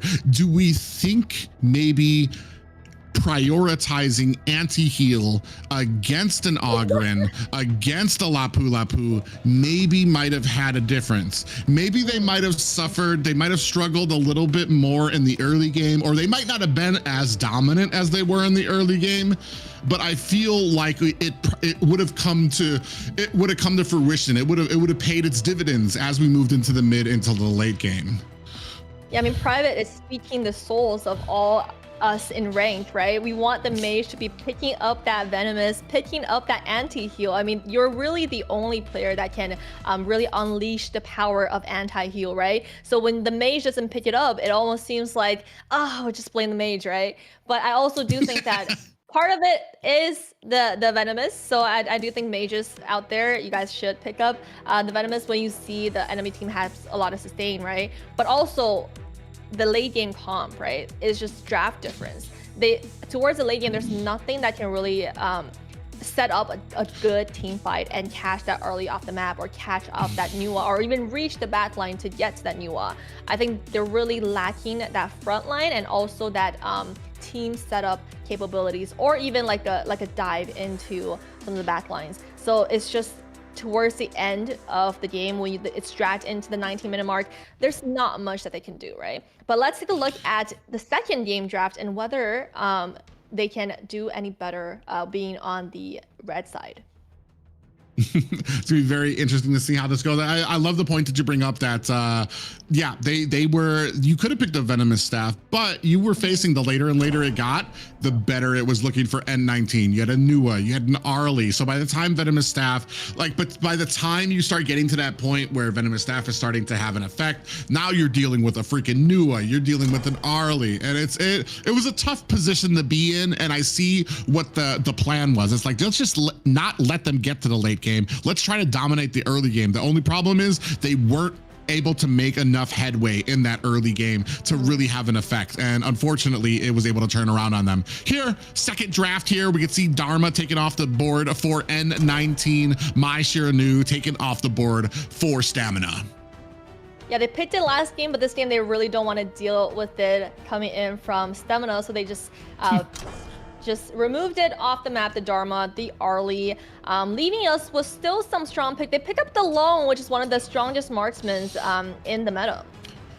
Yeah, up till now, Lung has actually been banned in every single game that we've actually cast over today. So very interesting to see how well this is going to be out there, especially because they ban out the Arlie with it as well. So they're basically saying we're going to take away any type of verses that we can have in that farm lane. For the side of Stamina, you have Byron and Pei picked up. Now, this is something I'm very interested in seeing when it comes to teams. This is the make it or break it type of assassin for a team. Can you play this well? Because he has to be played a very specific way. Get your farm, get your gold, rotate. You don't want to be in too many early game skirmishes. You want to get to like that 10-minute mark, that 8-minute mark with all the gold that you've collected and really like go to town.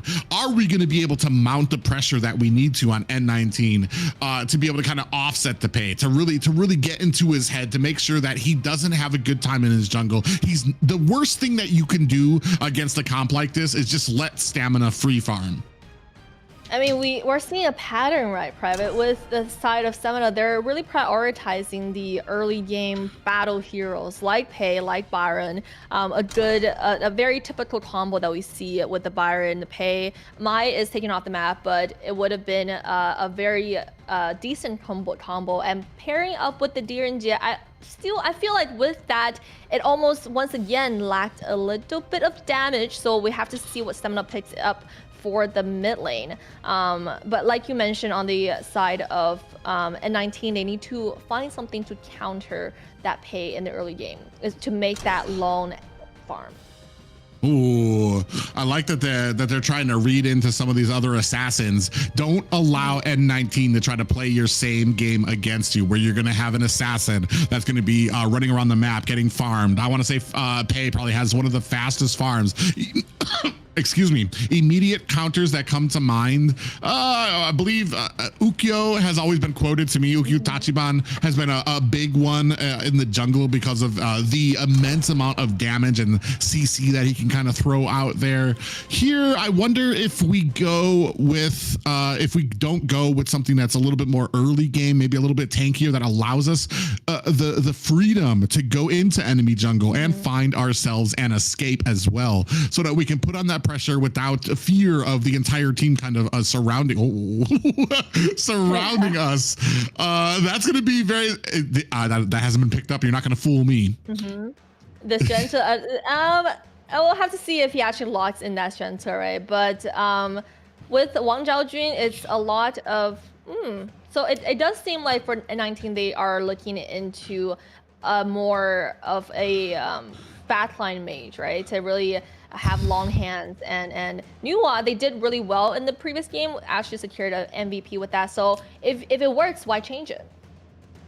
Oh, so it looks like we're gonna go with the Flowborn tank and the Nua. Some good late game assurance. The only problem is early game, we just have the Zhongfei.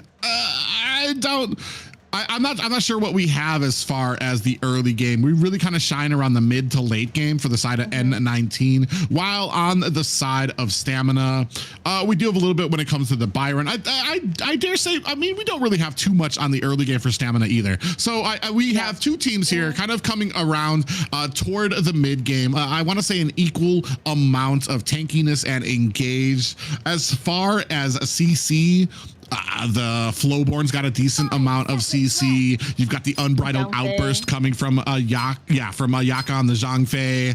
On the side of Stamina, you've got Shay with a big amount of CC, Lian Po. I feel like both of these teams, besides the junglers, kind of have a composition that is pretty equal to one another. The biggest thing is going to be how the Pei does in the early game. Are we going to be able to stop him?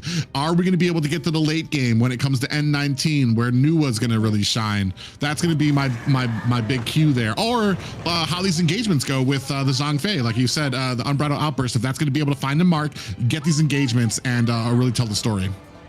I mean, once again, for N19, their decider is whether or not they can carry themselves smoothly into the late game, and we'll find out if draft is ready and we can jump into the game of the second series and see whether N19 can have another clean sweep like we saw earlier today. Yeah, Stamina right now licking the wounds of that first game, looking to come out strong here. Pretty impressive start at the mid lane there. Like I said, I love a good, strong mid lane dominance there. It allows you to kind of get that early rotation, allows you to kind of get up to that other lane. What I like about this though is N19 reads it. He gets back to his tower very quickly. He makes sure that he's not caught out in the open. He reads the battlefield, sees how fast the enemy are rotating, and he makes sure to get back to his tower so he's not getting a full gank. Yeah, but if I look at just the composition from Stamina, right, I think Pei shines really in the mid game, in the early to mid game. But towards the late game, they're missing. Oh, that's not looking good for DNG Private. Yeah, unfortunately, Kevin there able to find himself a kill. Lei does get taken down, and that's kind of just not where you want to be, especially without the gank there. That's basically just a 2v2, an even fight, and that's not where you want to be finding yourself those deaths there. Really showing the power of this Lung pick Kevin is. Yeah, you really don't want to be losing lane so early, especially as a DNG with more tankier marksman, right, against a Long who's more of a late game hero, a spell dependent hero. But if you continue to let the Long snowball, the N19 will get to their late game and get to their power spike a lot earlier than Stamina would want. So really, we need Stamina, if they want to come back to this game, to really execute their win condition and do more in the early game. Here we see, I want to say like, up at top, a little bit of a problem here. Big pop-up lands with back. He's gonna have to use that flash a little early there, get himself back out of harm's way. Lai and Zing doing a good job keeping the pressure down at this lane. Gonna join Pei up at their jungle. One thing I was watching, I was seeing Vex kind of lingering towards mid lane a little bit. I want to say, dare I say, a little too long, lingering at mid lane, waiting for the mid lane to kind of come in, push before he could take it, before he went to his jungle to clear it. When I see a Pei, if you want to be successful, you always got to be moving, always got to be looking around the jungle. Yeah, just keep going. If there's nothing at mid, move on to your jungle, start taking stuff on. You really need to keep that gold up. You want that 8K at the 10-minute mark so that you can just be this powerhouse that drowns out everything. Here now already starting to put their pressure onto enemy jungle is Stamina, looking for more minions in enemy territory. Yeah, with the She pick especially, she doesn't need that much farm. She's more positioned as a support mage, as a utility mage. So with this pick, he really needs to get as much farm as he possibly can and get to that 2 to 3 item power spike. A little bit of that little drop down coming from the new pick there. Pigwin comes in, doesn't really find a mark, almost a little dangerous as he kind of came in on 3 members of Stamina, but is able to find himself a little bit of an escape from the side here. 2-on-2, trying to come in with death, might be in a little bit of trouble. Ford comes in, puts some damage on, but neither one really wants to fight. A lot of respect coming here from both ways, both teams not wanting to make that mistake onto each other like we saw at the bottom lane. And here, a little bit smarter coming from the side of a Stamina, not making that same mistake where they caught an early death in the opening minutes. Yeah, it does seem like they're camping around the first objective here. We'll see if they actually follow through and try to contest. Yeah, right now you see Fade hiding up in that bush, waiting. Both teams looking to kind of get onto this Tyrant, looking for that little bit of damage. And it's so important here, especially for that early Tyrant, because you get that big amount of damage for your team, and you can turn that around on the enemy so quickly. So everybody here being extra careful and not wanting to lose anybody so early, dancing around this Tyrant, but nobody really wanting to pull the trigger just yet. Yeah, I mean, especially with Pei not having his smite right now. So what they can do for the team of STMN is to try to avoid and try to stop the side of an enemy from doing that objective. Vex goes in, tries to get the jump, but not able to find it. That is a Charlotte you're trying to jump on. There are so many dashes and pop-ups that she has, and that is unfortunate for Pei. It's going to cost him a little bit of time, a little bit of gold there as he returns back to his jungle. Now going on to the 5-minute. Tyrant still sitting there, a little confused for the Tyrant there. He's still wondering what's going on, if anybody's going to attack him or if nobody loves the Tyrant right now. You got a bunch of team members roaming around him, looking for positions, trying to find the best angle that they can come into. Yeah, I mean, right now, we see with both games that both teams are playing very careful and playing for the objective play, a little bit of skirmish poking here and there, but setting up for to actually take down the first Tyrant.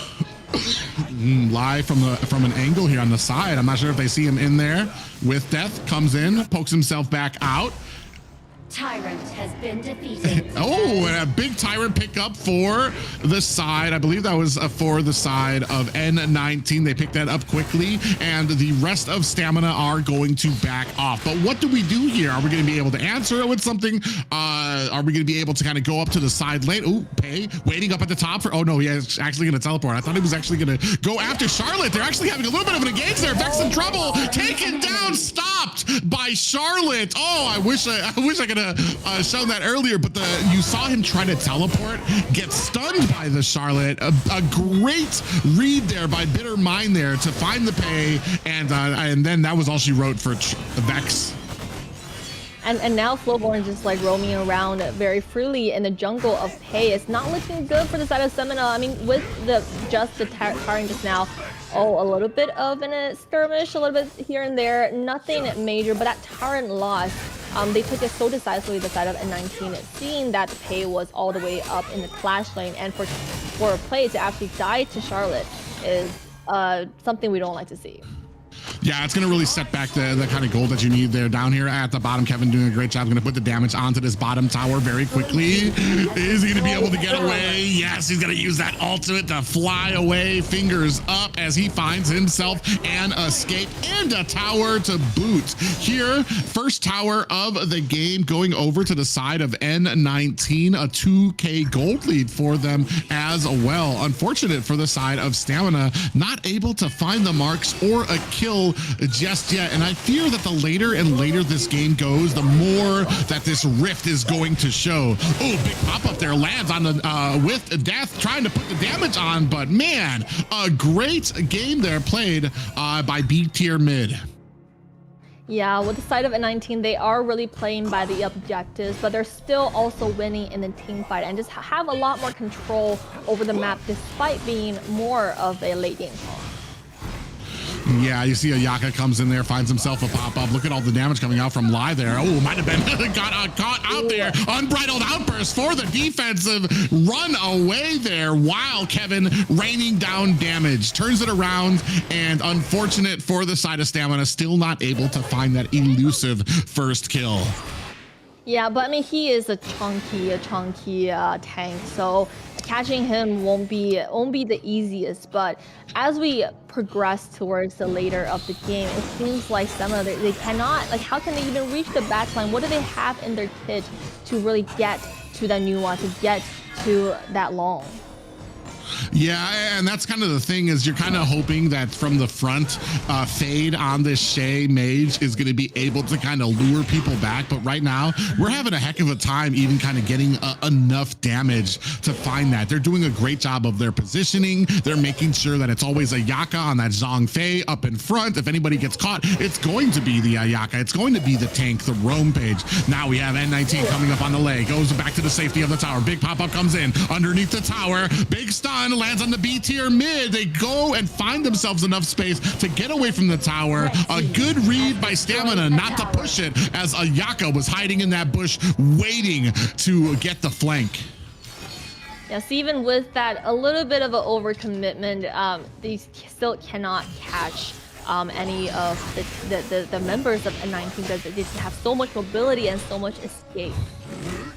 Well, and right now they're so tanky in there, especially Ayaka. He's the first one in there. He tanks a lot of the tower shots. Somebody else goes in there, making sure that they can kind of come in and put on the damage, and then they're out again before Stamina is even able to lay on enough damage. And that's kind of the problem here right now. We don't have the damage to really be competing here. Big pop-up lands, Ford onto the back line, does find Fade on the Shay. That's going to be another kill for the side of N19. Now underneath the tower, Kevin in trouble. Does use that ultimate to get himself to safety. Zing is back underneath the tower. And just like that, another kill for N19 and no answers from Stamina. Yeah, that was a 1-0 trade and another kill for Long. He is the late game carry and he's come online a lot earlier than we expected, Private. Oh yeah, and that's going to be another tower from the bottom side, and Stamina just are slowly being choked out. The air and the room around them starting to get smaller and smaller as these towers get taken down. You were talking about Lone Kevin doing such a great job, even in the early seconds of this game, able to kind of find that mark. 8.6 right now, and he's up to 4, almost 5 items. He will be doing, he's already got his 3 pieces that he needs to really kind of be effective in these fights. You see he gets himself the Dark Tyrant as well. Are we going to see any type of answer from Stamina here, where they have a ton of CC? They have a Pei who has kind of been, I want to say, stopped down from this early game. He doesn't really have the damage that he needs, and you've got so much to stop him from kind of jumping in and getting that offensive onto somebody who's squishy. Yeah, I mean, the health bar, whenever Long comes towards the team fight, it's just shredded. Look at shredded into pieces, this Jirenjie. Nothing he can do. Yeah, underneath the tower. There's nowhere safe right now for Stamina. They dive underneath, able to find them. Look at the pop-up. That is a bouncy house of doom there for Withest, who finds himself on the wrong side of that up and down. And unfortunate for him, N19 really showing the mark. A ton of CC, even underneath the towers there. Another 2 kills, 6-0 for N19. It might not be as fast. Oh, a little bit of an answer back there. The Stamina actually found themselves a kill, able to take down Kevin, who might have gotten a little greedy there toward the end. But I want to say this, these games aren't as fast as our first series, but I want to say, I dare say they're almost as dominant. It's just that N19 a little bit safer with their picks. They understand their power spikes. They understand what they need to be doing, and doing a great job of it. We do see it's Ford able to find himself a little bit of an escape here. Stamina is going to go ahead and start locking onto this Overlord, looking to get themselves just a little bit of a breathing room. Not sure if the side of N19, they really can't contest it. That Annihilation laser from Pigwin was so close to stealing that. I don't know if anybody else read that, but that would have been amazing. Unfortunately, for N19, that little bit of breathing room now from Stamina, they're trying to turn it around. Oh, look at Lung coming in here right in the front. Are they going to be able to put on a decent amount of CC? That might not be the mark that Kevin Watt puts on the damage. Is able to clean up some minions here from the side. The rest of Stamina running for the hills. They do find a kill onto the Shay. Fade is down. 1 player for the side of Stamina. Now looking for another one. Going to use that flash with that. Able to get to the safety of the tower. And that's going to be another one for the side of N19. Yeah, for Stamina, they played by the books, right? They really need, if they want to do anything at this point in the game, they really need to catch that Long when he's off position, when he overcommitted and overconfident, and that exactly is what they did, and that's what got them the Shadow Overlord, right? But is it enough for them to actually take some objectives and some of the match back into their control? Yeah, and right now, Stamina really having an issue here. We're kind of waiting, hoping that the problem is, like we're saying, there's just not enough damage coming out. You got Shay, Fade, who does need to get a little close to kind of get some of those pools off to get a decent amount of CC, but it's not enough damage. Vex, he's the only person that you have with the, yeah, a little bit of damage there. Vex in trouble, as I mentioned him, gets wiped off the face of the planet, and that's going to be the only big amount of damage besides Lei that you have on your team. Looking at Kevin here from at the bottom here, raining down damage, gets popped up there. He's not afraid. He continues on, pressing through the tower, looking to put more onto Zing, but now continues his fight onto the tower. Kevin doing so great with his positioning, where he's at, trusting his team. Zing comes in, gets the pop-up on the Kevin, and Kevin doesn't even run away. He understands he's got two members there. They can peel for him if they need to. You see here sitting at 11.6k, and unfortunately at the 15-minute mark, Pei just crossing the 11k gold mark. Yeah, it's not, the GPM is not where we want it to be, but they do have, they took down the flashing tower for free, the inhibitor tower. So that's something that opens up a lot of the map for the side of Stamina. So N19 got to be careful. Ooh, oh my God, that came on the line. He's running for the hills. He does not get away from the ultimate of Kevin. Finds himself a mark, but takes his own death in heat as well. That actually cost two members from N19. Maybe a little bit greedier of a play that we've seen from them, but flashy. I think the fans appreciate it. I mean, that monstrous damage coming in from Kevin is just like almost one-shotting the DRNG. You really see him coming online, decked out with items at the 16-minute mark, really hitting his power spike. But he really got to be careful. I mean, he's already gotten caught twice, overcommitted, overconfident. Is something that he needs to work on a little bit. Yeah, and unfortunate for Lai. I mean, I could forgive him for thinking he got away. He was under tower, well under by his side. Then the infinite vastness comes out from Kevin with that dragon, and it cost him his life. So I mean, you could take that home with you, that you actually cost. I almost feel like that is actually worth it if you can cost the other person their life for trying to dive up underneath you. Here we see that Stamina able to find themselves an actual I want to say an overlord here. So they're gonna give themselves, yeah, so they're gonna be able to choose where this overlord goes. They're gonna get themselves some breathing room. They're gonna be able to get some pressure here. I love too, they didn't immediately launch it off. They're waiting. They want to know, they want to kind of pick where it's going to go to give them the most amount of pressure. You see here, looks like it's going to be going down towards the bottom lane. Are they going to go ahead and try to gather up at the top? And here, it means that N19 has a little bit of a stopwatch. They have a little bit of a timer on how long they can sit here and engage while these minions, while these overlord minions are crushing and pathing their way to these towers. Yeah, I mean, at this point in the game, the gold difference almost is insignificant, but a flash coming in the mid lane. They took down another tower for the side of for Stamina, and right now Long is caught in a little bit of a corner right now. Yeah, he's still got that infinite vastness to get himself out of harm's way. But that's going to be another tower down for the side of Stamina, who have started to turn this around. 9-3 underneath the tower. Oh my God. They do have to back up.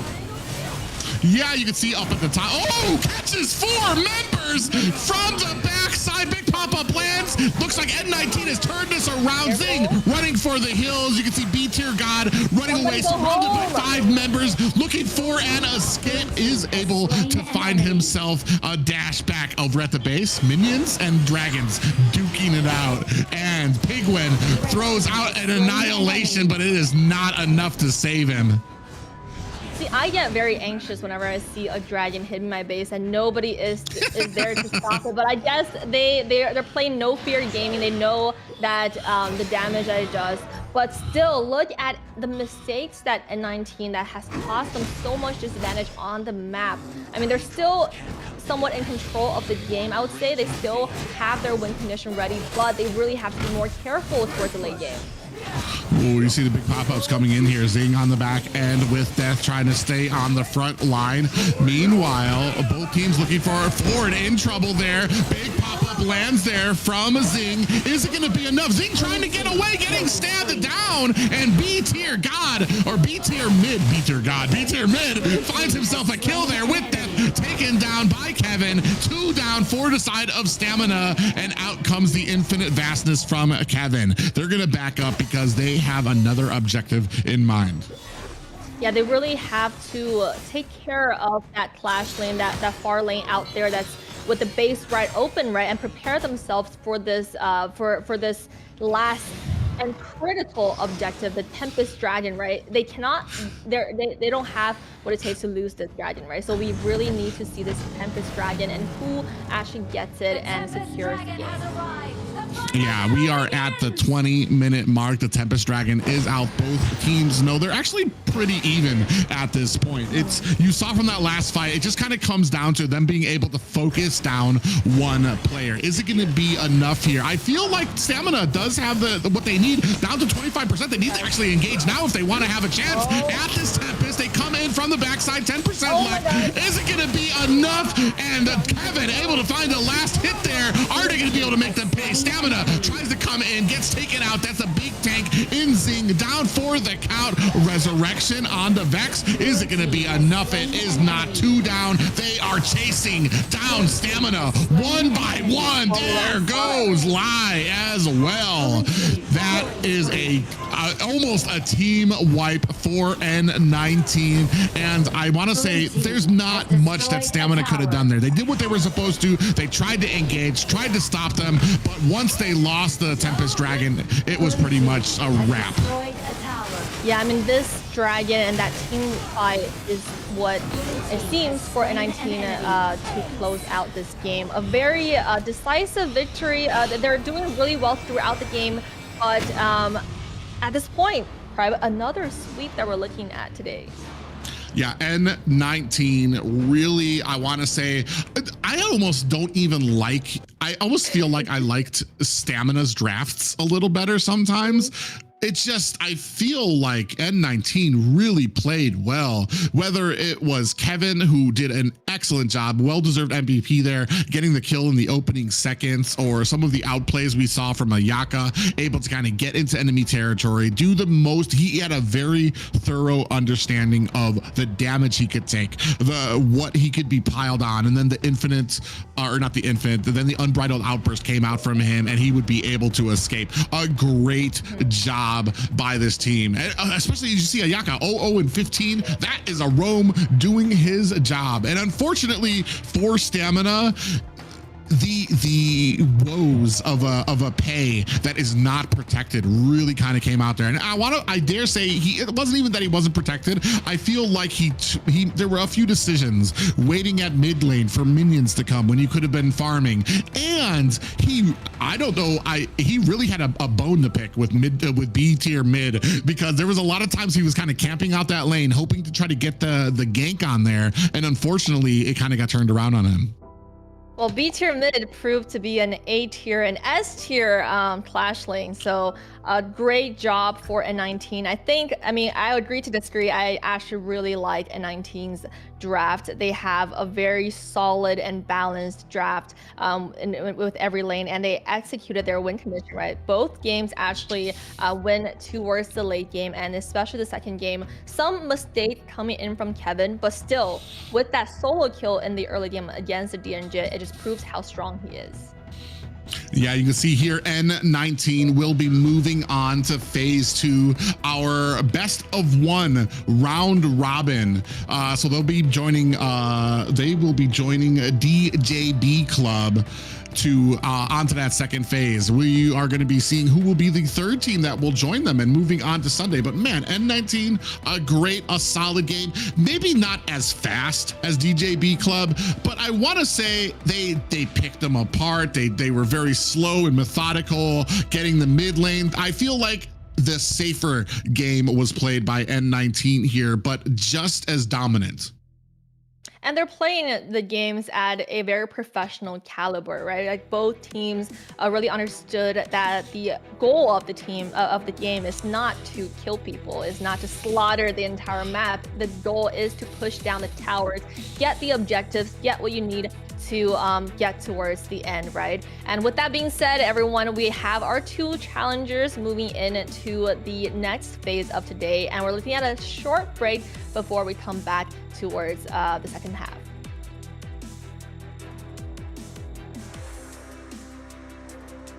What's going on with the thing, Dave? Some. Grandpa, what happened in the monkey story? Anoman. Yes, he made a promise to bring Cinta home. Was he lucky? He got caught, and flames rose. A huge fire.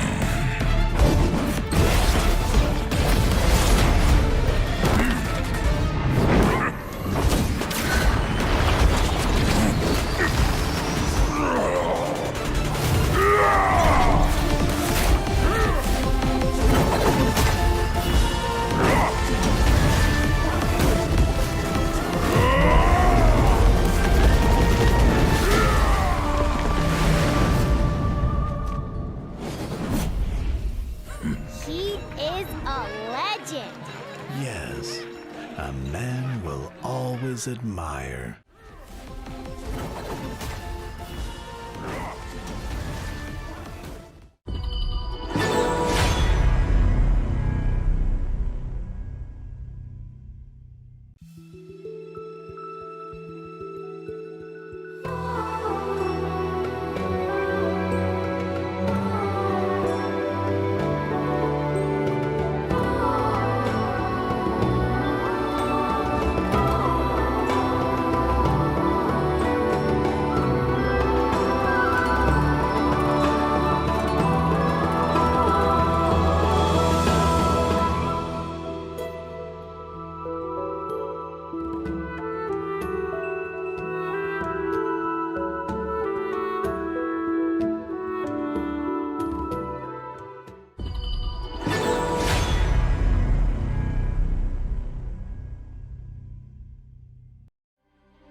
happened in the monkey story? Anoman.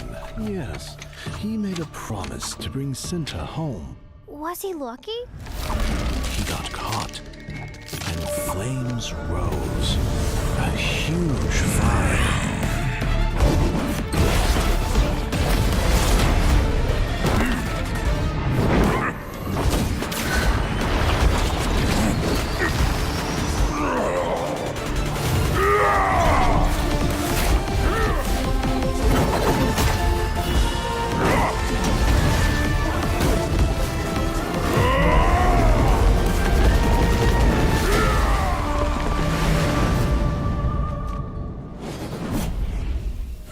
He is a legend. Yes, a man will always admire.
What happened in the monkey story? Anoman. Yes, he made a promise to bring Cinta home. Was he lucky? He got caught, and flames rose. A huge fire.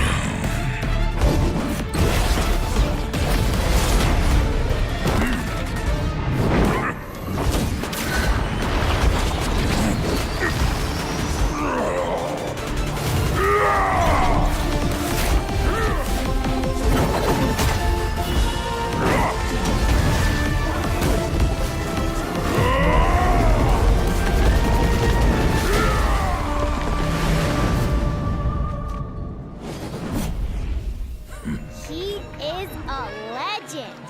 Yes, a man will always admire.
Grandpa, what happened in the monkey story? Anoman. Yes, he made a promise to bring Cinta home. Was he lucky? He got caught, and flames rose. A huge fire.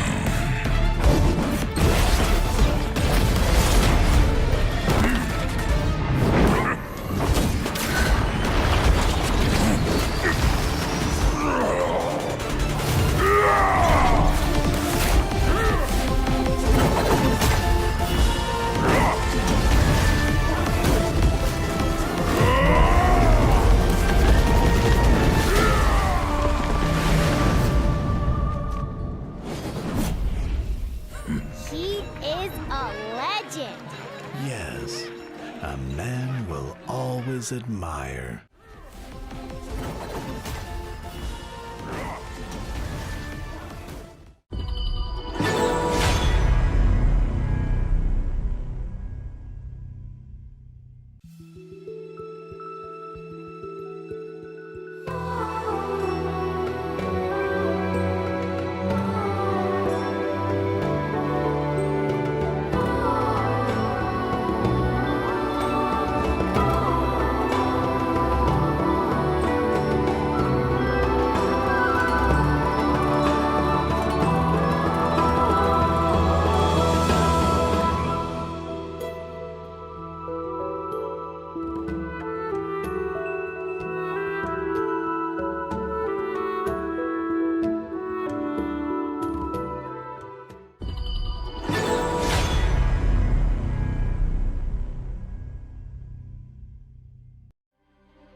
Grandpa, what happened in the monkey story? Anoman. Yes, he made a promise to bring Cinta home. Was he lucky? He got caught, and flames rose. A huge fire.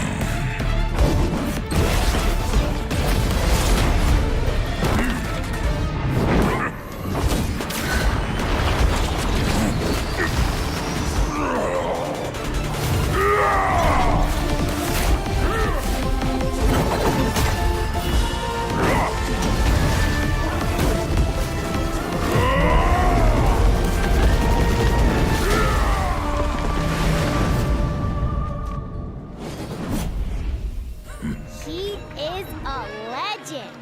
Yes, a man will always admire.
What happened in the monkey story?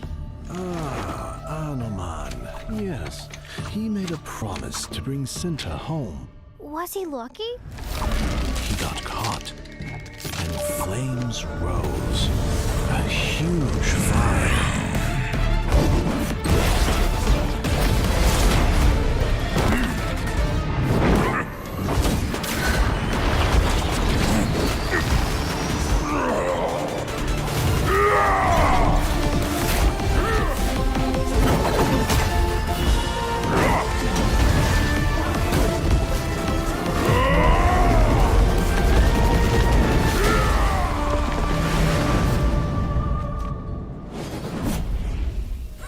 He is a legend. Yes, a man will always admire.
What happened in the monkey story?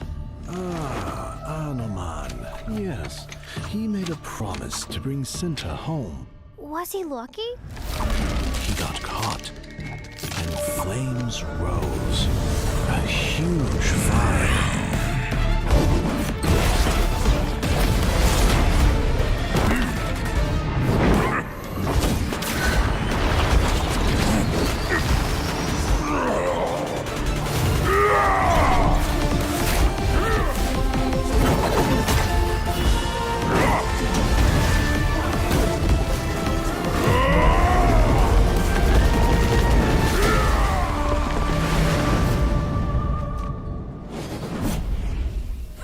He is a legend. Yes, a man will always admire.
Grandpa, what happened in the monkey story? Anoman. Yes, he made a promise to bring Cinta home. Was he lucky? He got caught, and flames rose. A huge fire.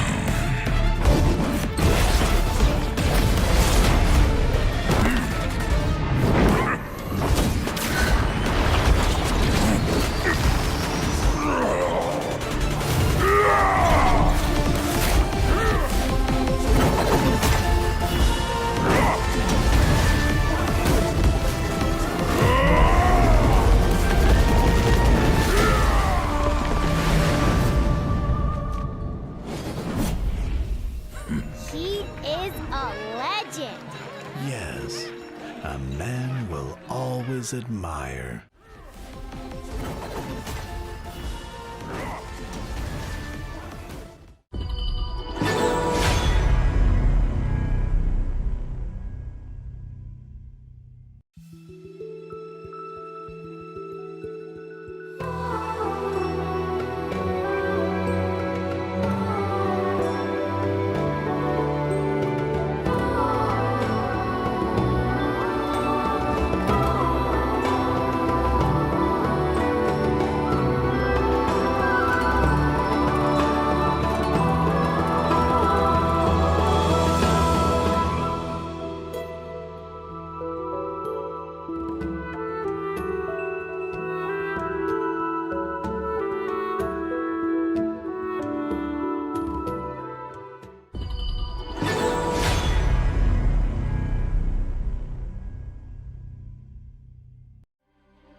Grandpa, what happened in the monkey story?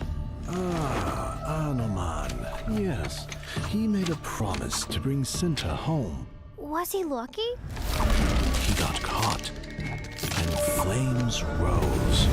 A huge fire.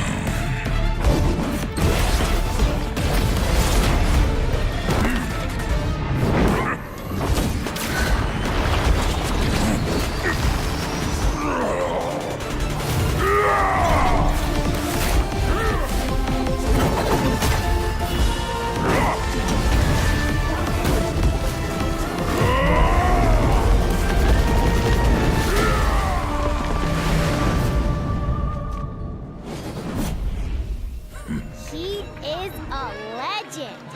Yes, a man will always admire.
happened in the monkey story?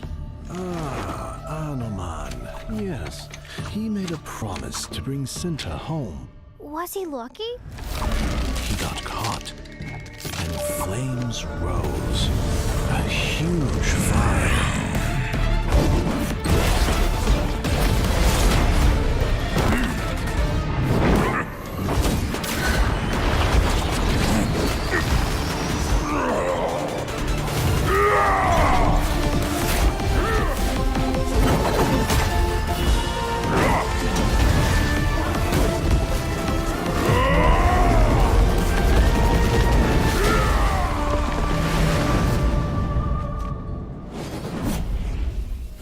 He is a legend. Yes, a man will always admire.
Grandpa, what happened in the monkey story?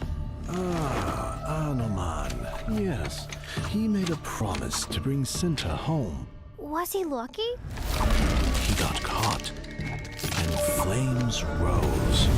A huge fire.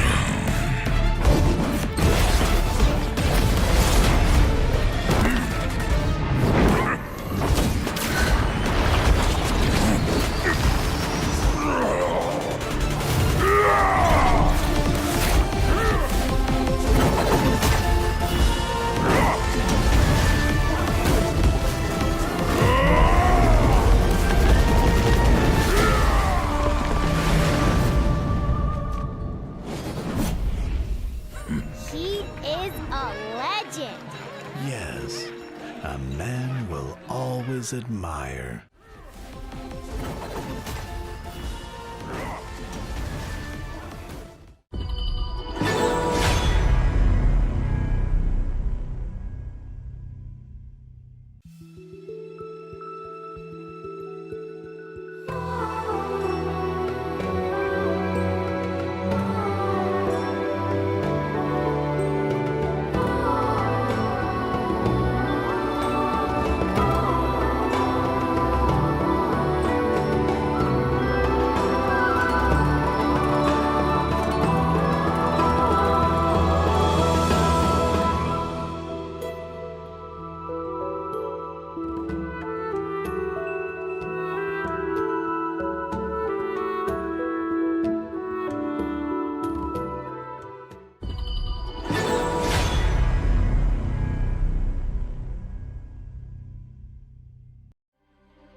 Grandpa, what happened in the monkey story?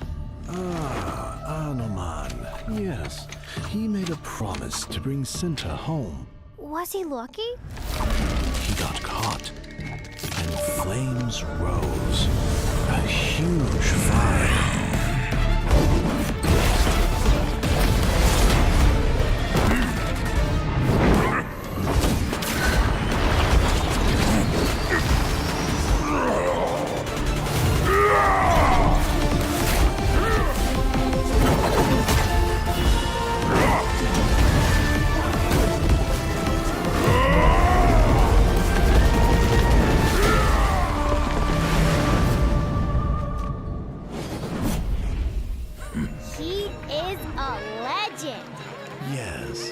a man will always admire.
Grandpa, what happened in the monkey story? Anoman. Yes, he made a promise to bring Cinta home. Was he lucky? He got caught, and flames rose.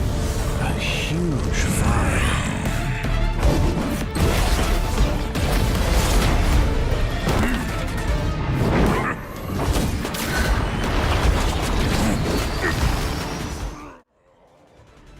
And we are back, North America. We are here. Today is the first day of the NAKA Season 1.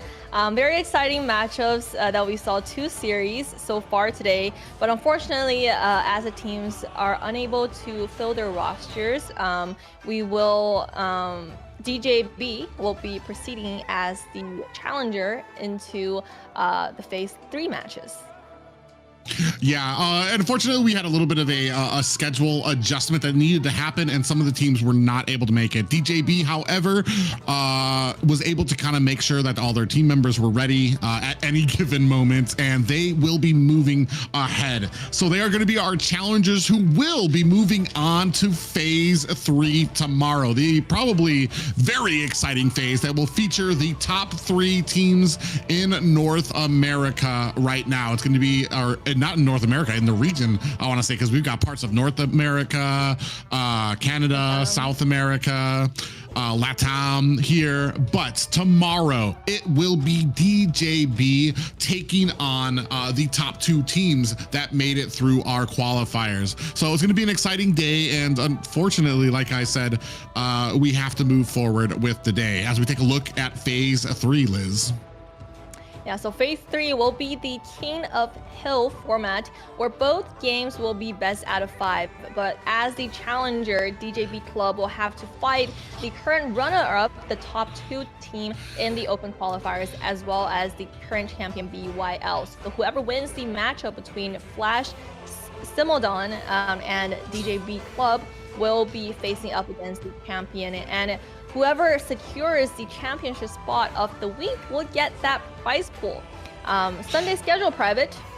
Yeah, you can see here the challenger that went through the rigorous gauntlet today. DJB will take on Flash Smilodon in a best of 5. Whoever wins that match will be moving on to face the number 1 in the tournament so far, BYL. Another best of 5 there. You can see the times printed below. Tomorrow promises to be a very engaging day as these top 3 teams fight for what we're about to see up here next, Liz.